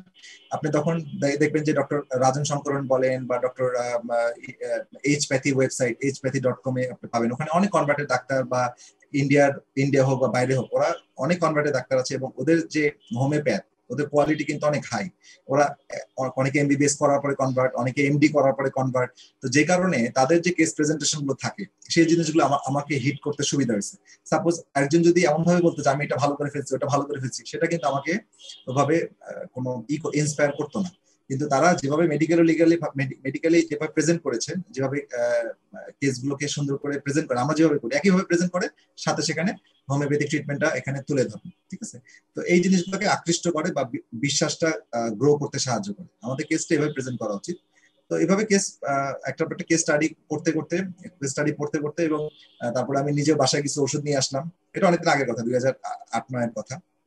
বাসায় কিছু ওষুধ নিয়ে আসলাম, তারপরে এই 40 বছর 50 বছরের কিছু বই আছে কিনতে পাওয়া যায়, সেগুলো নিয়ে আসলাম। নিয়ে আসার পরে টুকটাক করে এই সর্দি কাশি জ্বর এগুলাতে দিচ্ছি, ভালো হচ্ছে। তো আমার নিজের মধ্যে কিউরিওসিটি আসতেছে কিভাবে এটা ভালো করছে, এর মধ্যে তো পানি নাই, পানি আছে, তাহলে পানি আবার কিভাবে কাজ করে। তখন আরো পড়লাম, কেমিস্ট্রি পড়লাম, তারপর দেখলাম যে না, এই পানিটা তো শুধু পানি না, এটা এনার্জি ফর্মের পানি। যদি এটা হাইপোথিসিস অবস্থায় আছে, কিন্তু ক্লিনিক্যালি প্রমাণিত, এটা অ্যাভোগাড্রোর সংখ্যা যেটা সেটা থেকে অতিক্রম করে যায় এবং পানির অণুগুলোর মধ্যে ইলেকট্রোম্যাগনেটিক সিগনেচার গুলো কনভার্ট হয়। তো এই যে ঝাঁকিতে এবং ডাইলিউশনের মাধ্যমে শক্তিগুলো ট্রান্সমিট করে এবং ওই শক্তিটাই যে আমার বডির ভাইটাল ফোর্সকে হিট করে। ভাইটাল ফোর্সটা সম্পর্কে আমাদের কনভার্টেড ডাক্তারদের ধারণা আরো ভালো, কারণ ভাইটাল ফোর্সটার ইমিউন সিস্টেমটা যেহেতু আমাদের ভালো করা থাকে, ইমিউন সিস্টেম আর সাথে সাইকোসোমাটিক ডিজিজের ম্যাচিং করা, তো ভাইটাল ফোর্সকে স্টিমুলেশন করে, তাহলে এটা মোর সায়েন্টিফিক। তো এই বিষয়গুলো এইভাবেই আমি জিনিসটাকে ধারণ করেছি, এভাবেই বুঝেছি। আর এছাড়া আমি 2003 সালে মেডিটেশন করেছিলাম। তো মেডিটেশনের সময়ও আমি কোয়ান্টাম মেথডে করেছিলাম। তো সেখানেও আমি জিনিসগুলো আরো জানতাম এবং ডাক্তাররা কিন্তু এখন কিন্তু অনেক নিউরোলজিস্ট, অনেক সাইকিয়াট্রিস্ট, অনেক কার্ডিওলজিস্ট কিন্তু রোগীদেরকে কি করে মেডিটেশন করতে পাঠায়। আপনারা দেখবেন, হ্যাঁ, অনেক অনেক ডাক্তাররা কিন্তু মেডিটেশন করতে রেফার করে যে মেডিটেশন করেন আপনি।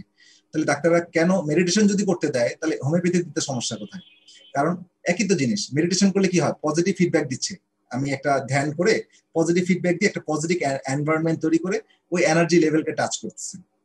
আর হোমিওপ্যাথিতে ওই জিনিসটাই ডাইলুশন ফর্মে যাচ্ছে, কিন্তু পানির অণুগুলো এনার্জেটিক পানি অণু হচ্ছে, ওইটা যে আমাকে হিট করতেছে। কিন্তু এটা আরো বেশি সাইন্টিফিক, বিকজ এখানে সিমটম সিমিলারিটির বিষয় আছে।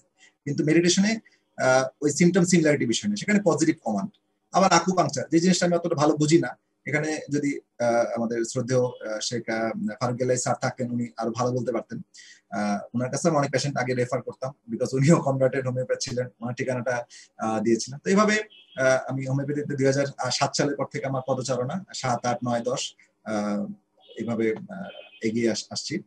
তো এভাবে আমার বেসিকটা সলিড হয়েছে এবং এটা ডে বাই ডে এটা আরো বেশি হয়েছে। তবে আমি যে জিনিসটা দেখি যে আমাদেরকে হোমিওপ্যাথদের অনেক বেশি অ্যাডভান্স হইতে হবে, স্পেশালি এন্ডোক্রাইন ডিজিজ, বা এই ধরনের ডিজিজ গুলাতে আপনার অনেকগুলো মেডিসিন, যারা মেডিসিন ডিপেন্ডেন্ট, যখন এলোপ্যাথিক ওষুধ খায় তখন হুট করে আপনি বন্ধ করে দিবেন না। বন্ধ করে দিলে যেটা হয় অনেক সময় একটা রিবাউন্ড হয়। যেমন প্রেশার ওষুধ খাচ্ছে আপনি বন্ধ করে দিলেন, রিবাউন্ড হাইপারটেনশন হতে পারে।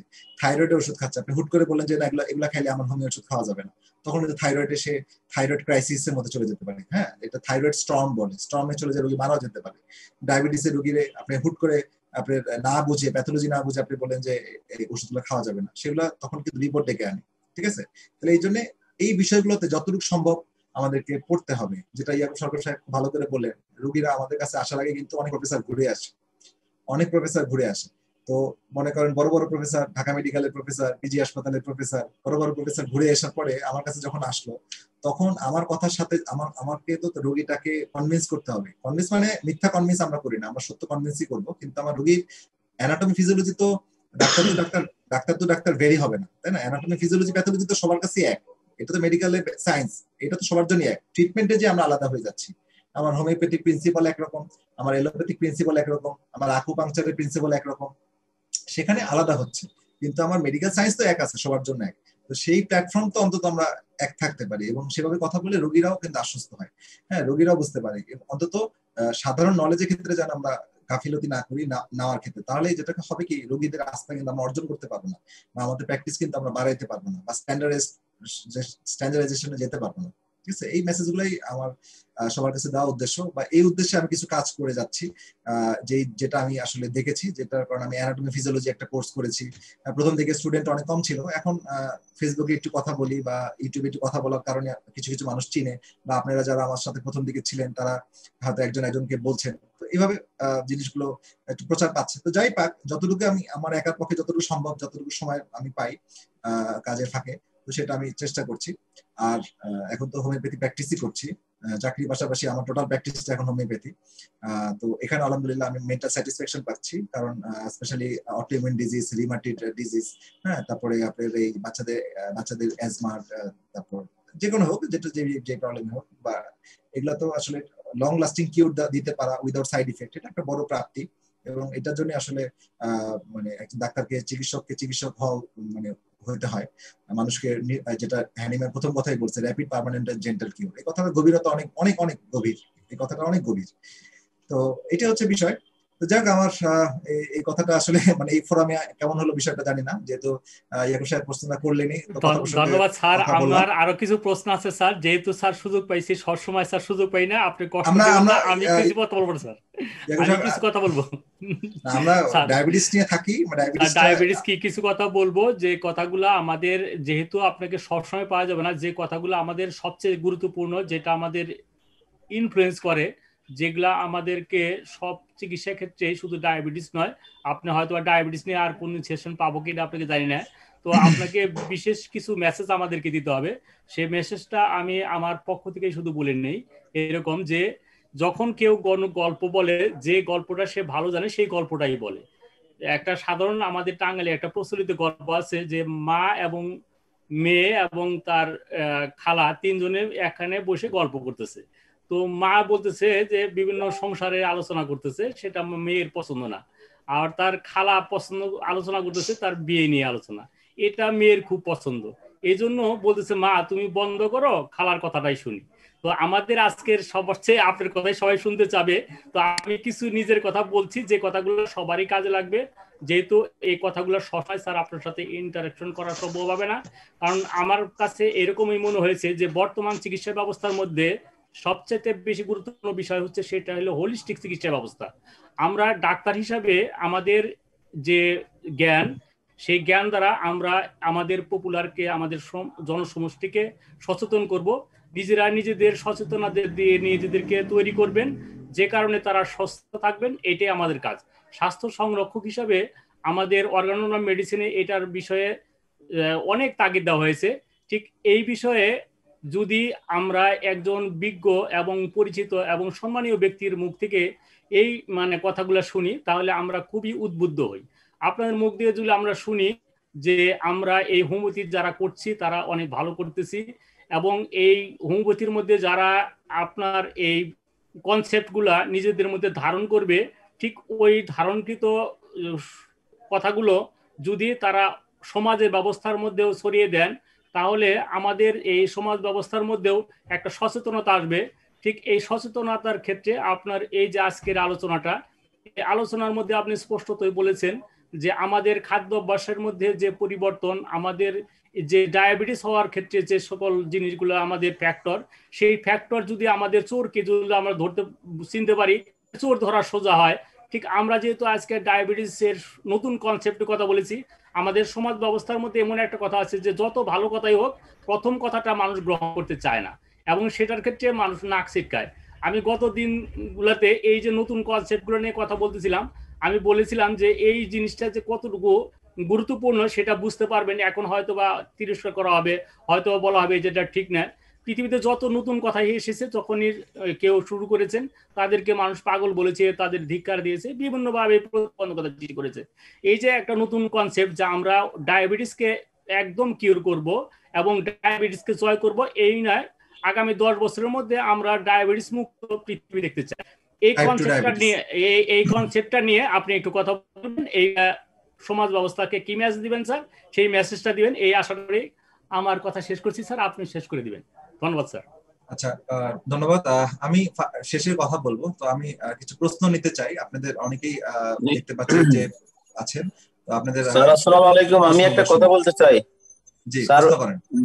ডায়াবেটিক নিয়ে আপনি তো এই হোমিওপ্যাথিক চিকিৎসা করেন ডায়াবেটিক রোগীদের, তো এখানে কোন কোন ওষুধগুলি সাধারণত আপনি বেশি সফলতা পাচ্ছেন, এবং আপনার এই হোমিওপ্যাথিক চিকিৎসা দিয়ে যে ডায়াবেটিকের সফলতা বা আপনার কিছু রোগীলিপি যদি আমাদের মাঝে শেয়ার করেন, তাহলে আমরা একটু উপকৃত হব।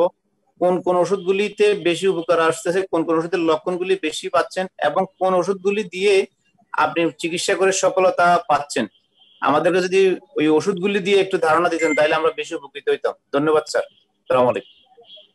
আচ্ছা, আমি প্রথমেই বলেছি diabetes is a lifestyle disease. হ্যাঁ, তো এই ক্ষেত্রে আপনার আমি একটা কথা বলি যে এখানে আপনি যদি হোমিওপ্যাথি চিকিৎসা নাও করেন, টাইপ 2 ডায়াবেটিস হোমিওপ্যাথি চিকিৎসা আপনি করলেন না, ধরেন না করলে কিন্তু আপনার এই কথা, জ্যাসন কিন্তু হোমিওপ্যাথি চিকিৎসক না।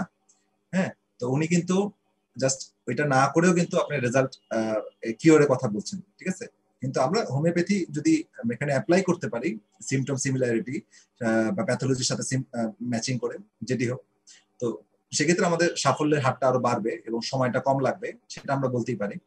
আর যেহেতু সাইড ইফেক্ট নাই, সেটা একটা আমাদের বেনিফিট, অন্যদের তুলনায় আমাদের একটা এক্সট্রা বেনিফিট। তো আমি রেপার্টরি করি এবং রেপার্টরি করি এটা পছন্দ করি। সেক্ষেত্রে আমি কিছু সিমটম আমি গুরুত্ব দেই, আমি একটু আপনাদের সাথে শেয়ার করি। বেশি কথা বলবো না কারণ অনেক প্রশ্ন আছে। আচ্ছা, আমি একটু শেয়ারে যাচ্ছি।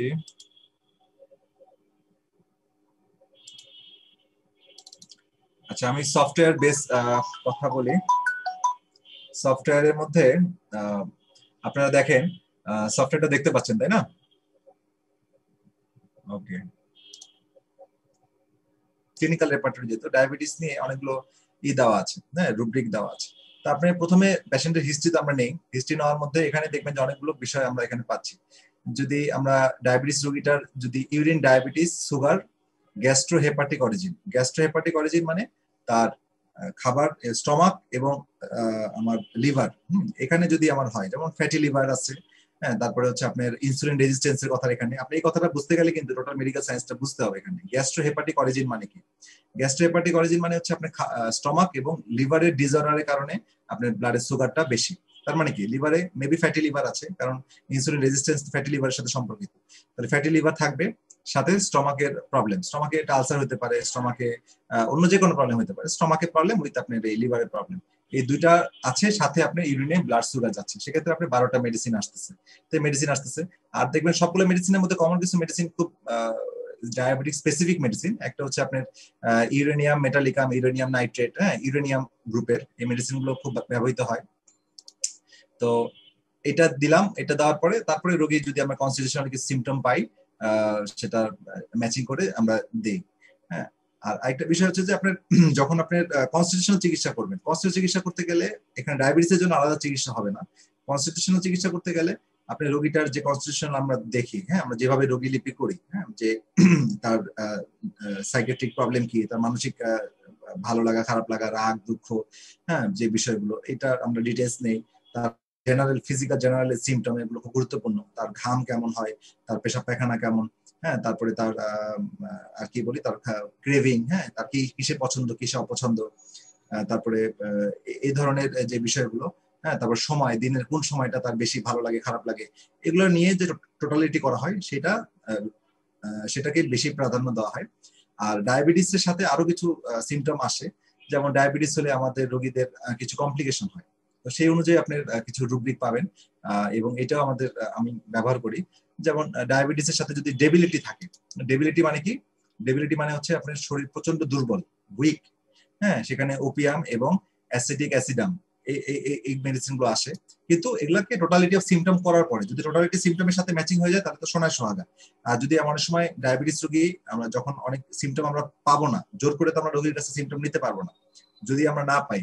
আর আমরা একটা জিনিস জানি যে যখন প্যাথোলজিটা অনেক অ্যাডভান্স হয়, টিস্যু লেভেলে চলে যায় বা অনেক অ্যাডভান্স হয়, তখন কিন্তু তার পিকুলিয়ার সিমটম, তখন কিন্তু তার অটোনমিক নার্ভাস সিস্টেমের সিমটম অনেকগুলো কিন্তু ফেড আপ হয়ে যায়, মানে হালকা হয়ে যায়, ঝাপসা হয়ে যায়। এই জন্য দেখবেন যে রোগীর যখন একটা বড় টিউমার হয় তখন রোগীর মধ্যে কিন্তু ওই ধরনের সিমটম গুলো অনেক সময় পাওয়া যায় না, তখন ওই টিউমারটাকে ফোকাস করতে হয়, ওখানকার লোকাল কিছু মডালিটি নিতে হয়, এভাবে আপনার দিতে হয়। এখানে আপনার খুব সুন্দর সুন্দর কিছু রুব্রিক আছে, যেমন ইউরিনে সুগার যাচ্ছে, সাথে রোগীর গাউটের সিমটম। গাউট মানে কি? গাউট মানে ইউরিক অ্যাসিড, হ্যাঁ, জয়েন্টে ইউরিক অ্যাসিড বেশি আছে, তাহলে আপনার এই দুটা মেডিসিন প্রমাণিত, ন্যাট্রাম সালফ আর ল্যাকটিকাম অ্যাসিডাম, ঠিক আছে। তারপরে আপনার অ্যাসিমিলেশন ডিসঅর্ডার, এটাও খুব বেশি ব্যবহার করা হয়। অ্যাসিমিলেশন মানে কি? অ্যাসিমিলেশন মানে হচ্ছে শরীরে গ্লুকোজ ঠিক মতো মেনটেন করতে পারতেছে না, এটা আরেকটা শব্দ কিন্তু ইনসুলিন রেজিস্ট্যান্স, ঠিক আছে। অ্যাসিমিলেশন ডিসঅর্ডারে আমরা যেটা ব্যবহার করি ইউরেনিয়াম মেটালিকাম, ঠিক আছে, এটা ব্যবহার করি। আর আপনার যদি স্কিন প্রবলেম হয়, ডায়াবেটিস রোগীর যদি স্কিন প্রবলেম হয়, তখন আপনি সিজিয়াম জাম বলে যেটা মেডিসিন আছে, এটা আপনি ব্যবহার করি আমরা, এবং এটা ভালো রেজাল্ট আসে। আবার যদি রোগীটা যদি ইমাসিয়েশন হয়, রোগী হাত পা শুকায় গেছে, থার্স্টলেস রেস্টলেসনেস থাকে, তাহলে আপনার এই মেডিসিনটা হেলোনিয়াস ডায়োকা, তো এই মেডিসিনটা ব্যবহার করি। আর দ্রুত ডায়াবেটিস হচ্ছে ইম্পোর্টেন্সি, সেক্সুয়াল ফাংশনের ক্ষেত্রে এটা প্রবলেম হয়, টাইপ 2 ডায়াবেটিসের সেক্সুয়াল ফাংশন কমে যায়, ইম্পোর্টেন্সি থাকে, তখন এই যে আপনি এই রুব্রিকটা ইউজ করবেন, ঠিক আছে। কোকা আসবে, আর হচ্ছে মস্কাস, এই মেডিসিনটা আসবে। তো এইভাবে আমরা রেপার্টরি করব, এবং এটা একটা খুব হেল্পফুল হয়। আর আরেকটা রেপার্টরি আমি ইউজ করি, সেটা হচ্ছে আপনার এটা আমি একটু দেখাই, সেখানে অজিত কুলকার্নির একটা রেপার্টরি আছে, এটা হোমপেজ জমিওতে আছে। অজিত কুলকার্নির রেপার্টরির মধ্যে দেখবেন ওনার 4টা রেপার্টরি আছে ভাগ ভাগ করা। এইডস এর উপরে করেছে উনি, ডায়াবেটিস এর উপরে করেছে, হাইপারটেনশনের উপরে করেছে, থাইরয়েড এবং ট্রমা। তো ডায়াবেটিস এর উপরে যদি রেপার্টরিটা করলাম, সেই রেপার্টরিটা খুব মানে এখানে খুবই ভালোভাবে দেওয়া আছে, ডায়াবেটিস এর উপরে ডায়াবেটিসের বিষয়গুলো এখানে কভার করছে। তো এখান থেকে আমি এই রেপার্টরিটা খুব সাহায্য নেই, এই রেপার্টরিটা আমি খুব সাহায্য নেই। শেষের দিকে ডায়াবেটিসের বিভিন্ন কন্ডিশন, যদি ডায়াবেটিসের সাথে স্ট্রোক থাকে, হ্যাঁ, ডায়াবেটিসের সাথে যদি মাঝে মাঝে মানে স্ট্রোকের সিমটম থাকে, তাহলে আপনি এতগুলো মেডিসিন, যদি হার্টের মায়োকার্ডিয়াল ইনফেকশন থাকে, এটা কিন্তু ডায়াবেটিস রোগীদের কমন, তাহলে আমরা এটা দিই। আবার ডায়াবেটিসের সাথে যদি ডায়রিয়া হয়, রাতের বেলা ডায়রিয়া হয়, আর অ্যানোরেক্সিয়া মানে ক্ষুধামন্দা থাকে, আর ব্লাডার অ্যাটনি মানে প্রেশার ধরে রাখতে পারে না, হ্যাঁ, তাহলে আপনার এই কটা মেডিসিন আসার পরে আপনি আলাদা করবেন কি আরো অন্যান্য সিমটম দিয়ে আপনাকে মেডিসিনটা ছোট করে নিয়ে আসবেন, ঠিক আছে। এইভাবে আমি প্র্যাকটিস করি। তো রেপার্টরি বা টোটালিটির বাইরে যাই না। আর যে ক্ষেত্রে কিছুই পাই না, অনেক সময় হয়তো একটু লো পোটেন্সি মাদা টিংচার দেই সাময়িক সময়ের জন্য, তারপরে রোগীটা যখন ইমপ্রুভমেন্ট হয় তখন তার অন্যান্য সিমটম গুলো সে পাওয়া যায় নেক্সট ফলো আপে। আর যখন এই ডায়েটটার সাথে অ্যাড করা হয় তখন কিন্তু রোগীর খুব ভালো রেসপন্স হয়। এছাড়া আপনার সার্কুটের মধ্যে ইনসুলিনটা ব্যবহার করা হয়, ইনসুলিনটা ব্যবহার করা হয়, প্যানক্রিয়েটিন এটা ব্যবহার করা হয়, ঠিক আছে। এই মেডিসিন গুলো ব্যবহার করা হয়।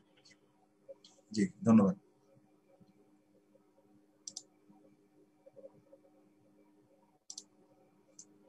হ্যাঁ, আর কারো কোনো প্রশ্ন আছে?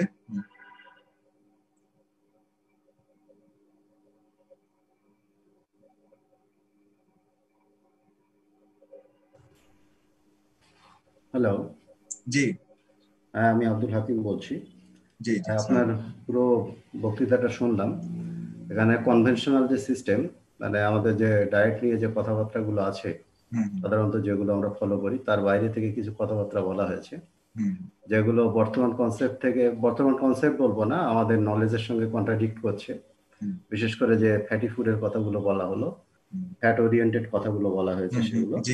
যাই হোক, যে বইটা বলেছেন বইটা আমি বুঝতে পারিনি, আমি ইন্টারনেট সার্চ করে অলরেডি বইটা পেয়েছি, অ্যামাজনে ওটা বিক্রি করছে দেখছি। তা ওখানে ওই ডায়েটের বিষয়ে কি ডিটেলস করা আছে? জি জি জি, আমি ডায়েটিক্স এর উপর এমএসসি করছিলাম এক সময়, পুরোপুরি কমপ্লিট করতে পারিনি আমাদের ইন্ডিয়া কেপিসি মেডিকেল কলেজে। যাই হোক, সেখানেও তো এই কনসেপ্ট আমরা পাইনি। জি, নতুন কনসেপ্ট, এটা ট্র্যাডিশনাল কনসেপ্টের বাইরে কথা। হ্যাঁ, প্রথাগত ব্যবস্থা থেকে সম্পূর্ণ বেরিয়ে এসে কথাবার্তা বলা। জি, এবং হোমিওপ্যাথিক ওরিয়েন্টেড যে সমস্ত কথাবার্তা বলেন, কনভার্টেড ডাক্তার হয়েও তো তাতে অনেক দক্ষতার পরিচয় তার মধ্যে রয়েছে এবং চিন্তা ভাবনার স্বচ্ছতাও রয়েছে, যে স্বচ্ছতা আমাদের অনেক হোমিওপ্যাথদের মধ্যেও নেই। যার জন্য ব্যক্তিগতভাবে এটা থেকে আশা করি প্র্যাকটিসে কাজে লাগালে হয়তোবা ভালো কিছু আশা করা যেতে পারে, ভালো কিছু ফল হবে বলে মনে করি। তার আগে দরকার বইটা দেখে ভালো করে নিজেকে বুঝে নেওয়া এবং ব্যাপারটার উপর ইমান থাকলেও নিজেকে একটু দেখে নেওয়া, বিশ্বাস থাকলেও কথার উপরে। তো আপনাকে ধন্যবাদ, অনেক রাত হলো, আমি ইন্ডিয়া থেকে বলছি। ভবিষ্যতে যদি সম্ভব হয় আপনার সঙ্গে কথাবার্তা বলবো এই বিষয়ে। জি, ইনশাআল্লাহ। আপনার যেহেতু ইন্ডিয়াতে আছেন, amazon.in এ পাবেন আপনার আপনার জ্যাসন ফাং এর অলরেডি 3টা বই চলে আসছে। জ্যাসন ফাং সম্পর্কে একটু বলি, উনি কিন্তু কানাডিয়ান নেফ্রোলজিস্ট, কিডনি বিশেষজ্ঞ ডাক্তার। হ্যাঁ, উনি ট্রেডিশনাল ডাক্তার, উনি কিন্তু হোমিওপ্যাথ না, উনি নেফ্রোলজিস্ট, কিডনি বিশেষজ্ঞ ডাক্তার। কিন্তু কিডনি বিশেষজ্ঞ ডাক্তার হয়ে উনি কেন এটা আসলেন, এই বিষয়টা আছে। তো আপনার ওই অ্যামাজনে কিছু ওনার সম্পর্কে পাবেন, ওটা পড়বেন, আর নেটেও পাবেন। তো আপনি 2টা বই কালেক্ট করে নেবেন, একটা হচ্ছে ডায়াবেটিস কোড, একটা হচ্ছে ওবেসিটি কোড। উনি আবার লেটেস্ট 2020 তে আরেকটা বই লিখেছেন, ক্যান্সার কোড, যেটা এটা দেখলাম, এটা ডায়াবেটিসের উপরে আছে 2018 তে। জি, ডায়াবেটিস কোড 2018 তে। আর ডায়াবেটিস কোড এবং ওবেসিটি কোড 16 টাকা ওরা দাম করেছে আর কি। হ্যাঁ, এই 2টা বই আপনি সংগ্রহ করেন, এই 2টা বই পড়বেন, এটা একটা একটা ট্রিমেন্ডাস একটা এক্সপেরিয়েন্স হবে আপনার জন্য। আমি ডায়েটের বিষয়ে মোটামুটি কম বেশি খোঁজ খবর রাখি। জি জি, তাহলে এটা তো আপনার জন্য অবশ্যই প্রয়োজন। জি, আপনার অবশ্যই এটা প্রয়োজন, আপনার এই নিউ কনসেপ্টটা করা এবং এটা অ্যাপ্লাই করা। সবচেয়ে বড় কনফিডেন্স আমাদের তখনই আসবে যখন আমরা অ্যাপ্লাই করার পর রেজাল্ট দেখব। অবশ্যই মানে থিওরিটিক্যাল এক বিষয় এবং প্র্যাকটিক্যাল আরেকটা বিষয়। সবচেয়ে জনপ্রিয় বিকজ ফেসবুকে আপনার একটা পেজ আছে, আমি দেখেছি, আমি এখন সার্চ করলাম, তো অলরেডি সেখানে লাইকও করেছি, ওখানে আপনার সঙ্গে কথা হবে। জি, ঠিক আছে, থ্যাংক ইউ। স্যার, জি বলেন।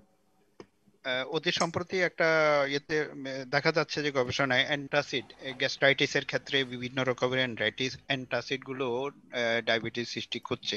তো আমার প্রশ্ন 2টা অংশ, একটা হচ্ছে এটার মেকানিজমটা আপনি যদি একটু বলেন, আর এটা হচ্ছে আপনি যে অনেক সময় বক্তব্য দেন যে টোটোপ্যাথি, এখানে কি সেই বিষয়টা কার্যকরী হতে পারে কিনা, এবং এই ডায়াবেটিস সৃষ্টির পিছনে অ্যান্টাসিডের ভূমিকাটা কি বা মেকানিজমটা কি স্যার, একটু কাইন্ডলি যদি বলেন। আচ্ছা, তো আমি ওই আর্টিকেলটা এখনো দেখি নাই, আমি দেখলে এটা একটু ডিটেইলস বলতে পারবো। তো অ্যান্টাসিড যেটা করে সেটা হচ্ছে আপনার এটা নিউট্রালাইজ করে। অ্যান্টাসিড কোনো রিসেপ্টরের সাথে বাইন্ড করে না, এটা হচ্ছে নিউট্রালাইজ করে। দ্যাট মিন্স হচ্ছে অ্যালকালিক, আগে আমরা কি করতাম, আগে যখন মানে আপনার বাবা দাদার সময় বা আপনারাও ছোটবেলায় হয়তো দেখেছেন যে যখন ওমিপ্রাজল বা ওই যে বিভিন্ন গ্যাসের ওষুধ যখন আসে নাই, তার আগে কি করতো, ওই যে সোডিবাইকার্ব খেত না, যখন গ্যাস হতো তখন একটু সোডা খেত। সোডা খেলে কি করতো, ওই অ্যাসিড যেটা ছিল অ্যাসিডটাকে নিউট্রালাইজ করে দিত, করে দিলে রোগীর পেটটা এই যে অ্যাসিডিটি জ্বালা পোড়াটা শান্তি পেত। ঠিক আছে, তো অ্যান্টাসিডটা ওই টাইপেরই কাছাকাছি। এটা হচ্ছে আপনার অ্যান্টাসিডটা যে তখন এটা বিভিন্ন কম্পোজিশন আছে, অ্যালুমিনিয়াম হাইড্রোক্সাইড বা বিভিন্ন কম্পোজিশন আছে, ক্যালসিয়াম কার্বনেট এরকম কম্বিনেশন আছে, ম্যাগনেসিয়াম হাইড্রোক্সাইড এরকম অনেকগুলো কম্বিনেশন আছে, অ্যান্টাসিড প্লাস বিভিন্ন আছে। তো সেটা যে আপনার যে পেটের যে অ্যাসিডটা, এটার পিএইচ তো অনেক কম। হ্যাঁ, এটা প্রায় 3.5 এর মতো, যেটা আপনি লোহা পুরো গলায় দিতে পারে, অনেক কম পিএইচ। তো সেটাকে যদি কোনো কারণে হেলিকোব্যাক্টার পাইলোরি বা অন্য কোনো কারণে যদি আমার গ্যাস্ট্রিক আলসার হয়, তাহলে তো পেইন ফিল করে রোগী। তো ওই সময় পেইন ফিল করার সময়, কারণ অ্যাসিডটা যে জাস্ট আমার হিট করতেছে বেজাল লেয়ারে, তো ওইটাকে নিউট্রালাইজ করে দেয়। অ্যান্টাসিডটা খাওয়ার পরে ওটাকে নিউট্রালাইজ করে দিচ্ছে, নিউট্রালাইজ করে দিলে রোগীটা বেনিফিট পায়। এখন আমার অ্যাসিডটা কিন্তু দরকার, তো অ্যাসিডটা যদি আমার কমে যায় তাহলে আমার অনেক কিছু ডাইজেস্ট হয় না, হ্যাঁ, বা ঠিক মতো এটা প্রবলেম হয়, সেটা একটা কারণ হতে পারে। তবে ডাইরেক্ট অ্যান্টাসিডের সাথে ডায়াবেটিসের কি লিঙ্ক আছে এটা আমি এখনো দেখি নাই। যদি আপনার কাছে লিঙ্কটা থাকে আপনি আমার কাছে শেয়ার করেন, আমি একটু ডিটেইলস দেখবো। ডায়াবেটিসের সাথে আমি লিঙ্কটা কোরিলেট করবো। কিন্তু অ্যান্টাসিডের অনেক সাইড ইফেক্ট আছে। দীর্ঘদিন অ্যান্টাসিড ইউজ করলে প্লাস ওমিপ্রাজল জাতীয় ওষুধ দীর্ঘদিন ইউজ করলে তার কি করে, তারা অ্যাক্লোরহাইডিয়া করে, মানে আমার এই যে স্টমাকের যে অ্যাসিড সেটাকে কমায় দেয়। কিন্তু অ্যাসিড তো আমার দরকার, এটা তো একটা ন্যাচারাল ইনেট ইমিউনিটির একটা পার্ট। ইনেট ইমিউনিটি একটা পার্ট, মানে আমার বডিতে যে জীবাণুগুলো ঢুকে সে প্রথমে অ্যাসিডই কিন্তু সেটাকে নষ্ট করে দেয়, মানে পুরাই দেয়, বারণ করে দেয়, নষ্ট করে দেয়। এখন যদি আমি বডিতে কন্টিনিউয়াস অ্যাসিড কমায় রাখি তাহলে এই জিনিসটা কিন্তু বিনা বাধায় সে স্টমাক পার হয়ে ভিতরে ঢুকে যাচ্ছে, তখন আমার পেটের সমস্যা, অন্যান্য জটিলতা হয়। আবার খাবারে অ্যালকালি অ্যাসিডের একটা বিষয় আছে, পিএইচ মেনটেন করার একটা বিষয় আছে। তো এই টোটাল ডিসহারমোনি তৈরি হয়, ঠিক আছে। তো এই জন্য দীর্ঘদিন, আবার অনেক স্টাডিতেও দেখা গেছে যে দীর্ঘদিন ওমিপ্রাজল খেলে স্টমাক ক্যান্সার সহ অন্যান্য ক্যান্সার হওয়ার ঝুঁকি বাড়ে। কারণ ওই যে নর্মাল বডিতে সবসময় মনে রাখবেন আল্লাহ তাআলা যা দিয়েছে, সৃষ্টিকর্তা যা দিয়েছে, সেই নর্মাল প্রসেসটাকে যদি আপনি ব্লক করেন, নদীর স্বাভাবিক গতিটাকে যদি ব্লক করেন, তাহলে কি হবে, আশেপাশে এলাকা প্লাবিত হবে। তো এরকম ভাবে বডির যে স্বাভাবিক হরমোনাল ফ্লো, বডির যে স্বাভাবিক যে রিদম, সেটাকে যদি আপনি বাধাগ্রস্ত করেন, এটা আপনি লাইফস্টাইল দিয়ে করেন অথবা কোনো ড্রাগ দিয়ে করেন, হ্যাঁ, অথবা কোনো ডিজিজের কারণে হয়, তাহলে আপনার ডেফিনেটলি সেটা প্রবলেম হবে, ঠিক আছে। সুতরাং এই বিষয়গুলোর দিকে খেয়াল রাখতে হবে, ঠিক আছে। ধন্যবাদ স্যার। জি, কারোর প্রশ্ন থাকলে করতে পারেন। আসসালামু আলাইকুম স্যার। প্রশ্ন নাই কিন্তু 2 মিনিট কিছু বলার ইচ্ছা আছে স্যার। বলেন। আমি গতবারে বলছিলাম স্যার, এই কথাটা কনভার্টেড না হয়ে ইন্টিগ্রেটেড হওয়া উচিত। এটা আমার বক্তব্য, আমি জানি না কারো পছন্দ হবে কিনা। Integrated, it should B integrated. Right. আমি একটু শেয়ার করি আপনার কথাটা থেকে। আমি কিন্তু আমার যে নতুন যে চেম্বার, হ্যাঁ, মানে আমি যেভাবে করি, আমি কিন্তু আপনি দেখেছেন হয়তো ফেসবুকে, HD healthy life and integrated healing center, আমি নিচে লিখেছি and integrated healing center. That means হচ্ছে সমন্বিত চিকিৎসা ব্যবস্থা। ইয়েস, এটাই আমি করি। সামনে Bangabandhu homeopathic medical college and হাসপাতাল হচ্ছে। এটা আমার ব্যক্তিগত প্রস্তাব, আমি ব্যক্তিগতভাবে আমি জানি না, আমি কিছু করতে পারবো না। এবং ইভেন প্রধানমন্ত্রী নিজেও বলছেন যে ওভার দ্য কাউন্টার আপনার ওভার দ্য কাউন্টার যে ইয়াগুলো আপনার যে ওষুধগুলো বিক্রি করা হচ্ছে ইদানিং, এটা বিশেষ করে ইয়ের ব্যাপারে অ্যান্টিবায়োটিক বা ওভার দ্য কাউন্টার যে ওটিসি ড্রাগ তো সারা ওয়ার্ল্ডে কিছু লিমিটেড, অ্যান্টিবায়োটিক রেজিস্ট্যান্স হয়ে যাচ্ছে। দেখেন, অ্যালোপ্যাথিতে যেমন আপনার নিউরোসায়েন্স, নিউরোলজি, তারপরে প্যানোলজি, প্রত্যেকটা ডিপার্টমেন্ট সেপারেট করা আছে এবং এটা খুব সমন্বিত। আজকে প্রায় 150-200 বছর আর তার চেয়ে বেশি। So these integration is required, sir. এই আমাদের সাথে হোমিওপ্যাথি ডক্টররা, আমরা এবং হোমিওপ্যাথি অ্যালোপ্যাথি একসাথে যদি কাজ করি, স্যার, আপনি যদি এর মধ্যে এই কোভিড-19 চলার সময় international journal of scientific and research পাবলিকেশনটা দেখেন, ইটালিয়ানরা প্রায় আউট অফ 50 50টার মধ্যে 50টা কোভিড-19 পেশেন্ট কিওর করছে হোমিওপ্যাথি এবং অ্যালোপ্যাথি দুজন ইন্টিগ্রেটেড করে, এবং 50 জন রোগী ভালো হয়েছে। কিন্তু তারা ওপেন পাবলিকেশন করে নাই। এটা শুধুমাত্র পাবলিকেশনটা research international journal of scientific and research পাবলিকেশনে পাবেন, আছে এটা। কিন্তু ওপেন মার্কেট ইউরোপে তারাই প্রথম কিন্তু আওয়াজ তুলছে হোমিওপ্যাথির ব্যাপারে, যে homeopathy is not a constitution আপনার প্রপার মেডিকেল সিস্টেম। এই ইন্টিগ্রেশনটা যদি একসাথে করা যায়, এটা ডিউ টু কিসের টার্গেট?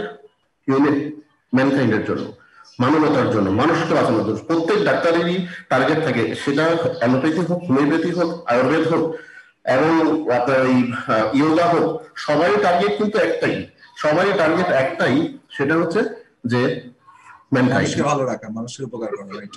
তাহলে ইন্টিগ্রেশনটা দরকার আছে, ইন্টিগ্রেশনটা অবশ্যই দরকার আছে। এই যে একটু আগে আপনি যে রুব্রিক্সগুলো দেখালেন, বেশ কিছু খুবই সায়েন্টিফিক বিষয় আমার তো জানা নাই।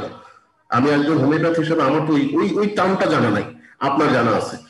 যারা এমবিবিএস এফআরসিপিএস করে আসছেন তাদের জন্য ডিএইচএমএস এর বা বিএইচএমএস এর 6 বছর বা 8 বছরের কোর্স করার দরকার নেই, ডিএইচএমএস এর 4.5 বছরের কোর্স করার দরকার নেই, তাহলে 2 বছর বা 1.5 বছর পরে কিন্তু ইন্টিগ্রেশন করা যায়। একসাথে যদি হাতে হাত রেখে কাজ করি এবং মানবতার জন্য কাজ করি তাতে অসুবিধাটা কোথায়?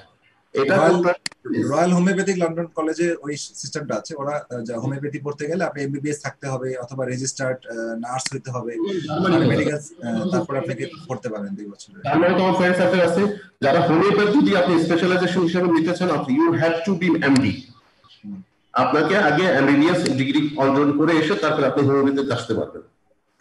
This is the fact, we cannot avoid actually. সমস্ত আপনার অ্যানাটমি, ফিজিওলজি, প্যাথোলজি সমস্ত বিষয়গুলো একসাথে ইন্টিগ্রেশন করে একসাথে কাজ করতে হবে। এখন দেখা যাচ্ছে যে একজন আরেকজনকে আমরা কি করছি যে না ওকে কিভাবে বাইপাস করা যায়, ওয়াই, দিস ইজ সায়েন্স। একসাথে কাজ করো, আমি যেটা জানি না, আমার যেটা অপূর্ণতা আছে আপনার সাথে শেয়ার করি, আপনার সাথে আপনার যেটা ইয়া করতে হবে, একসাথে কাজ করলে তা ইয়া হবে। একজন হোমিওপ্যাথ ডাক্তারের ক্ষেত্রে দেখেন আমাদের কনস্টিটিউশন অনুযায়ী লেখা আছে যে ইউ ক্যান নট রাইট বিশেষজ্ঞ, তোমার নামের আগে বিশেষজ্ঞ লিখতে পারবে না। হোমিওপ্যাথি সেজন্য বিশেষজ্ঞ লেখেন না, কারণ আমাদের আমরা সমস্ত বডি নিয়ে কাজ করি, সিমটম না রোগীর উপরে কাজ করি। কিন্তু আসলে আপনিও ভালো করে ভালো করে জানেন যে ব্রেন একটা বিশাল সেক্টর, হার্ট একটা বিশাল সেক্টর, কিডনি একটা বিশাল সেক্টর। এখানে যদি প্যাথোলজিক্যাল একদম টু দি পয়েন্ট আপনি চলে যেতে পারেন তাহলে রোগীটার জন্য অনেক ভালো কাজ হয়। তাহলে আমরা করবো না কেন? Why not? আজকে সময় আসছে এই বিষয় নিয়ে কথা বলার, সময় আসছে এইগুলো নিয়ে আওয়াজ তোলার। Thank you sir. সরি, আমি খুব ক্ষুদ্র মানুষ, আমি খুবই কম জানি। আপনাদের এখানে অনেক বড় বড় ডাক্তার আছেন, কিছু বলে থাকলে মাফ করবেন, কিন্তু it should be like that sir, due to because of humanity. ধন্যবাদ স্যার, ধন্যবাদ স্যার। আমাদের ইতিমধ্যেই আমাদের জামিল স্যার আমাদের একটি ক্লাসে সুন্দর করে আমাদের বুঝিয়েছিলেন যে আমাদের যিনি এই মহান গুরু মহাত্মা হ্যানিম্যান, তিনি যে যুগের চেয়ে অনেক আগায় ছিলেন, সে কথাটা মাত্রা তত্ত্ব ব্যাখ্যা করতে গিয়ে স্যার বলেছেন, স্যার হয়তো এখন মনে করতে পারবেন, যে বলেছিলেন যে ন্যানো টেকনোলজি দ্বারা এখন আমরা বুঝতে পারতেছি যে এই যে আমরা যে পটেন্টাইজেশন করতেছি, আমরা M1 M2 করতেছি, যে এইটা যে প্রমাণ করা যাবে এবং এটা মাপা যাবে, এইটা আমাদের মহাত্মা হ্যানিম্যান 1790 সালে কিভাবে এটা উপলব্ধি করলেন। তো সেইটা যদি হয় তাহলে আমাদের এই যে চিকিৎসা ব্যবস্থার সাথে আমাদের বিজ্ঞানের যে যোগসূত্র আছে, আমাদের এইটা উপলব্ধি করতে হইলে স্যার যেটা বলেছেন এমডি করে এসে এখানে পড়তে হবে। সেখানে আমরা যারা একদম নিম্ন শিক্ষিত, একবারে সাধারণ শিক্ষিত লোক, তারা এই হোমিওপ্যাথিকে উপলব্ধি করতে যে জ্ঞানের পরিধি দরকার, সেটা আমাদের একদম দৈন্যতার মধ্যে আছে। আমি উপস্থানের প্রথমে এই কথাটা বুঝাতে চেষ্টা করেছিলাম যে আমাদের এই হ্যানিম্যানীয় যে আদর্শ, সেটা উপলব্ধি করতে হলেও অন্তপক্ষে কবি হতে না পারলেও, কবি মন ছাড়া কবি যেমন কবিতার রস আস্বাদন করতে পারে না, হ্যানিম্যানিয়ান এই আদর্শকে উপলব্ধি করতে হলে আমাদের এরকম এমডি পাস করে গিয়েই এখানে আমাদের এটা উপলব্ধি করতে হবে।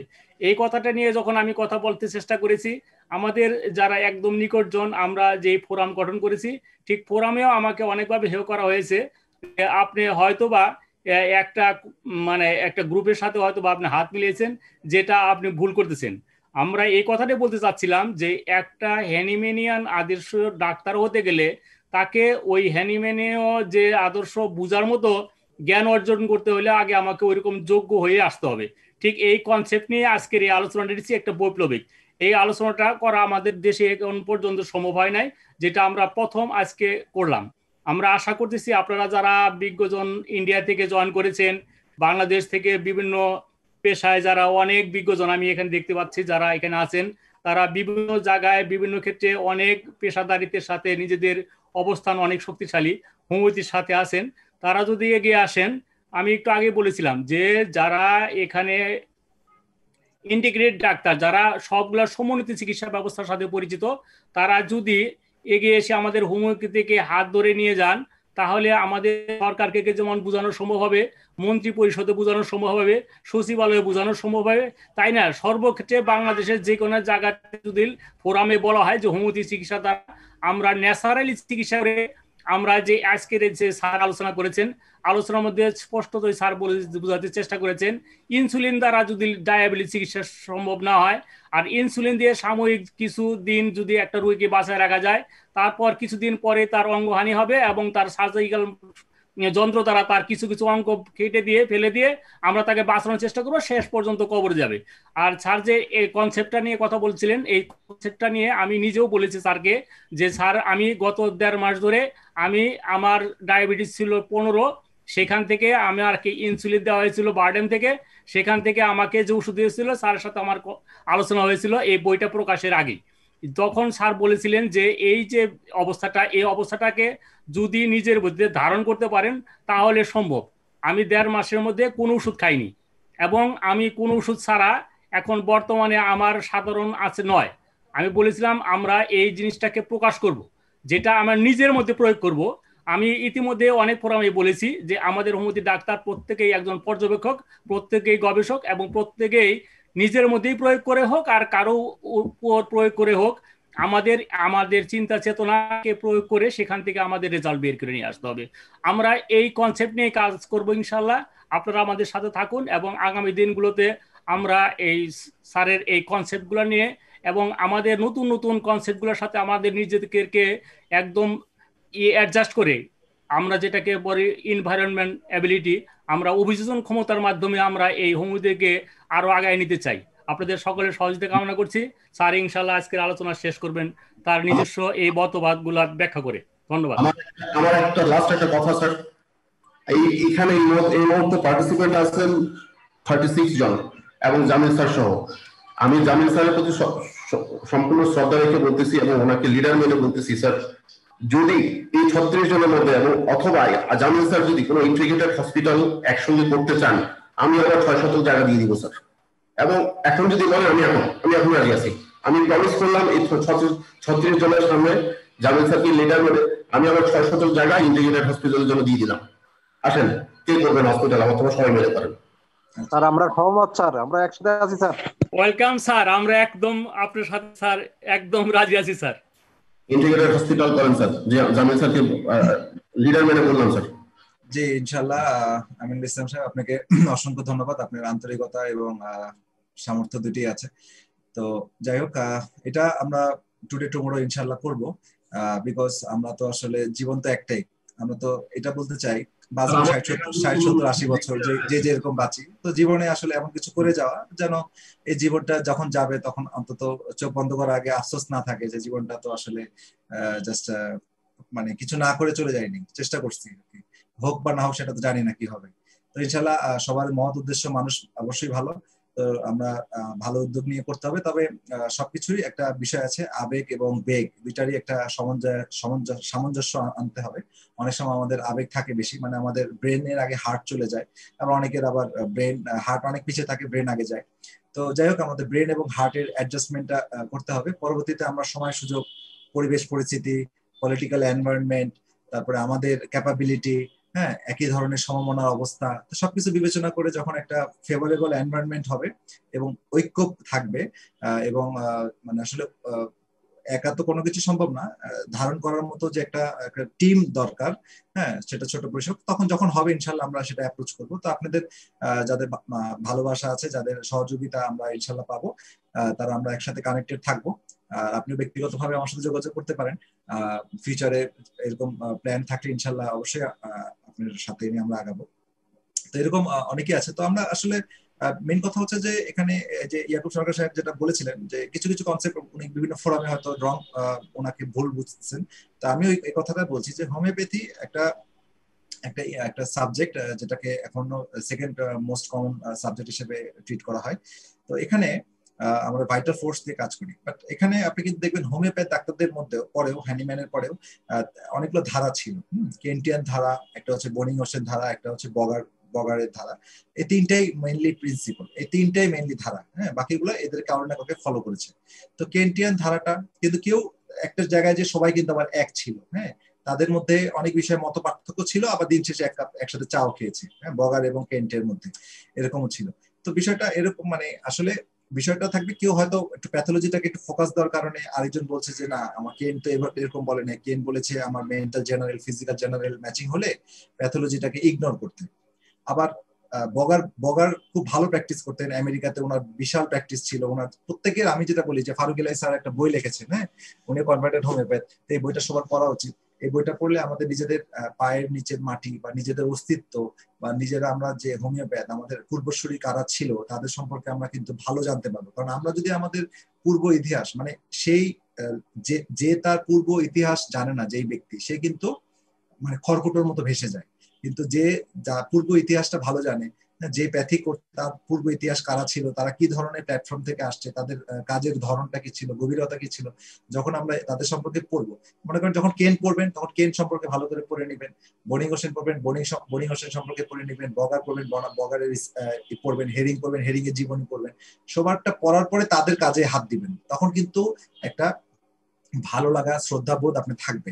হ্যাঁ, শুধু লাভ দিয়ে চলে যাওয়াটা ঠিক হবে না। লিপি পড়বেন, লিপির জীবনীটাকে পড়বেন, জীবনী পড়বেন, তাদের কাজের ধরনটা পড়বেন, বায়োগ্রাফি। এই যে স্যারের এই বইটা বাংলা লেখছে, এটা খুব ভালো, এছাড়া ইংলিশে পাওয়া যায়।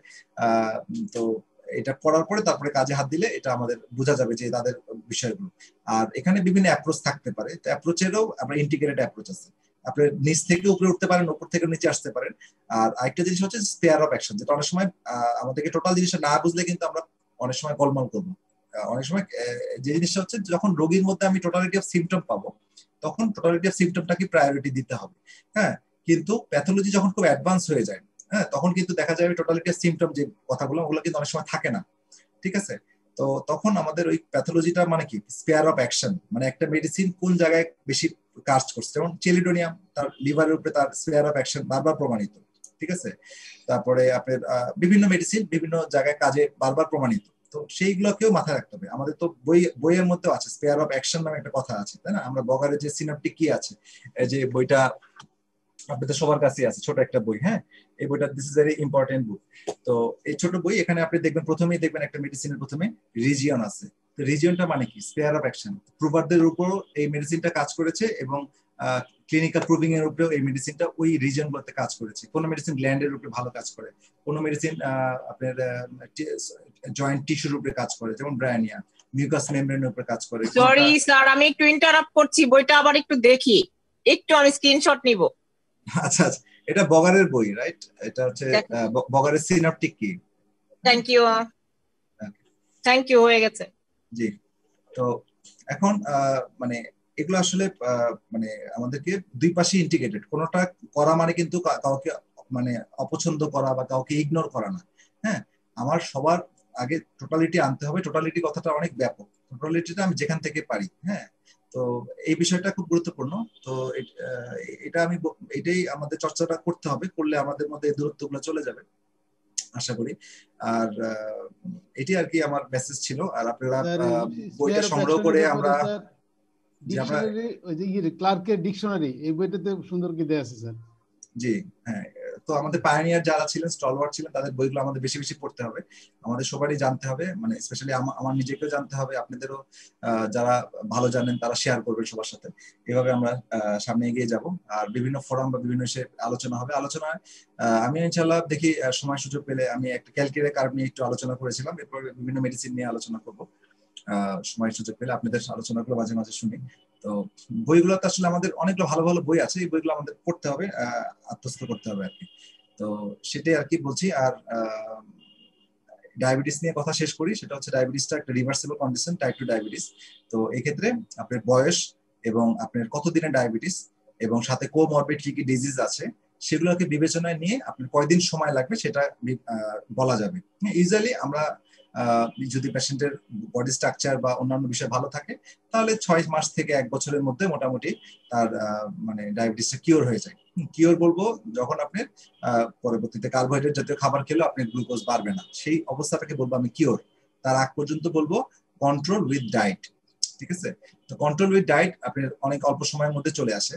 যেমন আপনি যদি ইয়াকুব সরকার সাহেবকে আমি বলছি যে আপনি যদি একটু এখানে যদি আপনি করতে পারেন, হ্যাঁ, আপনি যদি একটু ফাস্টিংটা বাড়াইতে পারেন, হ্যাঁ, একটু পরিশ্রম এবং ফাস্টিং এই দুইটা যদি বাড়ান, তাহলে আপনি এখন 9 আছে, একটু কমে আসবে।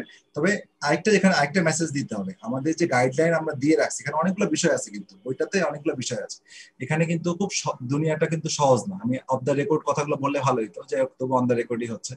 মানে এখানে কিন্তু অনেকগুলো ফ্যাক্টর এখানে জড়িত।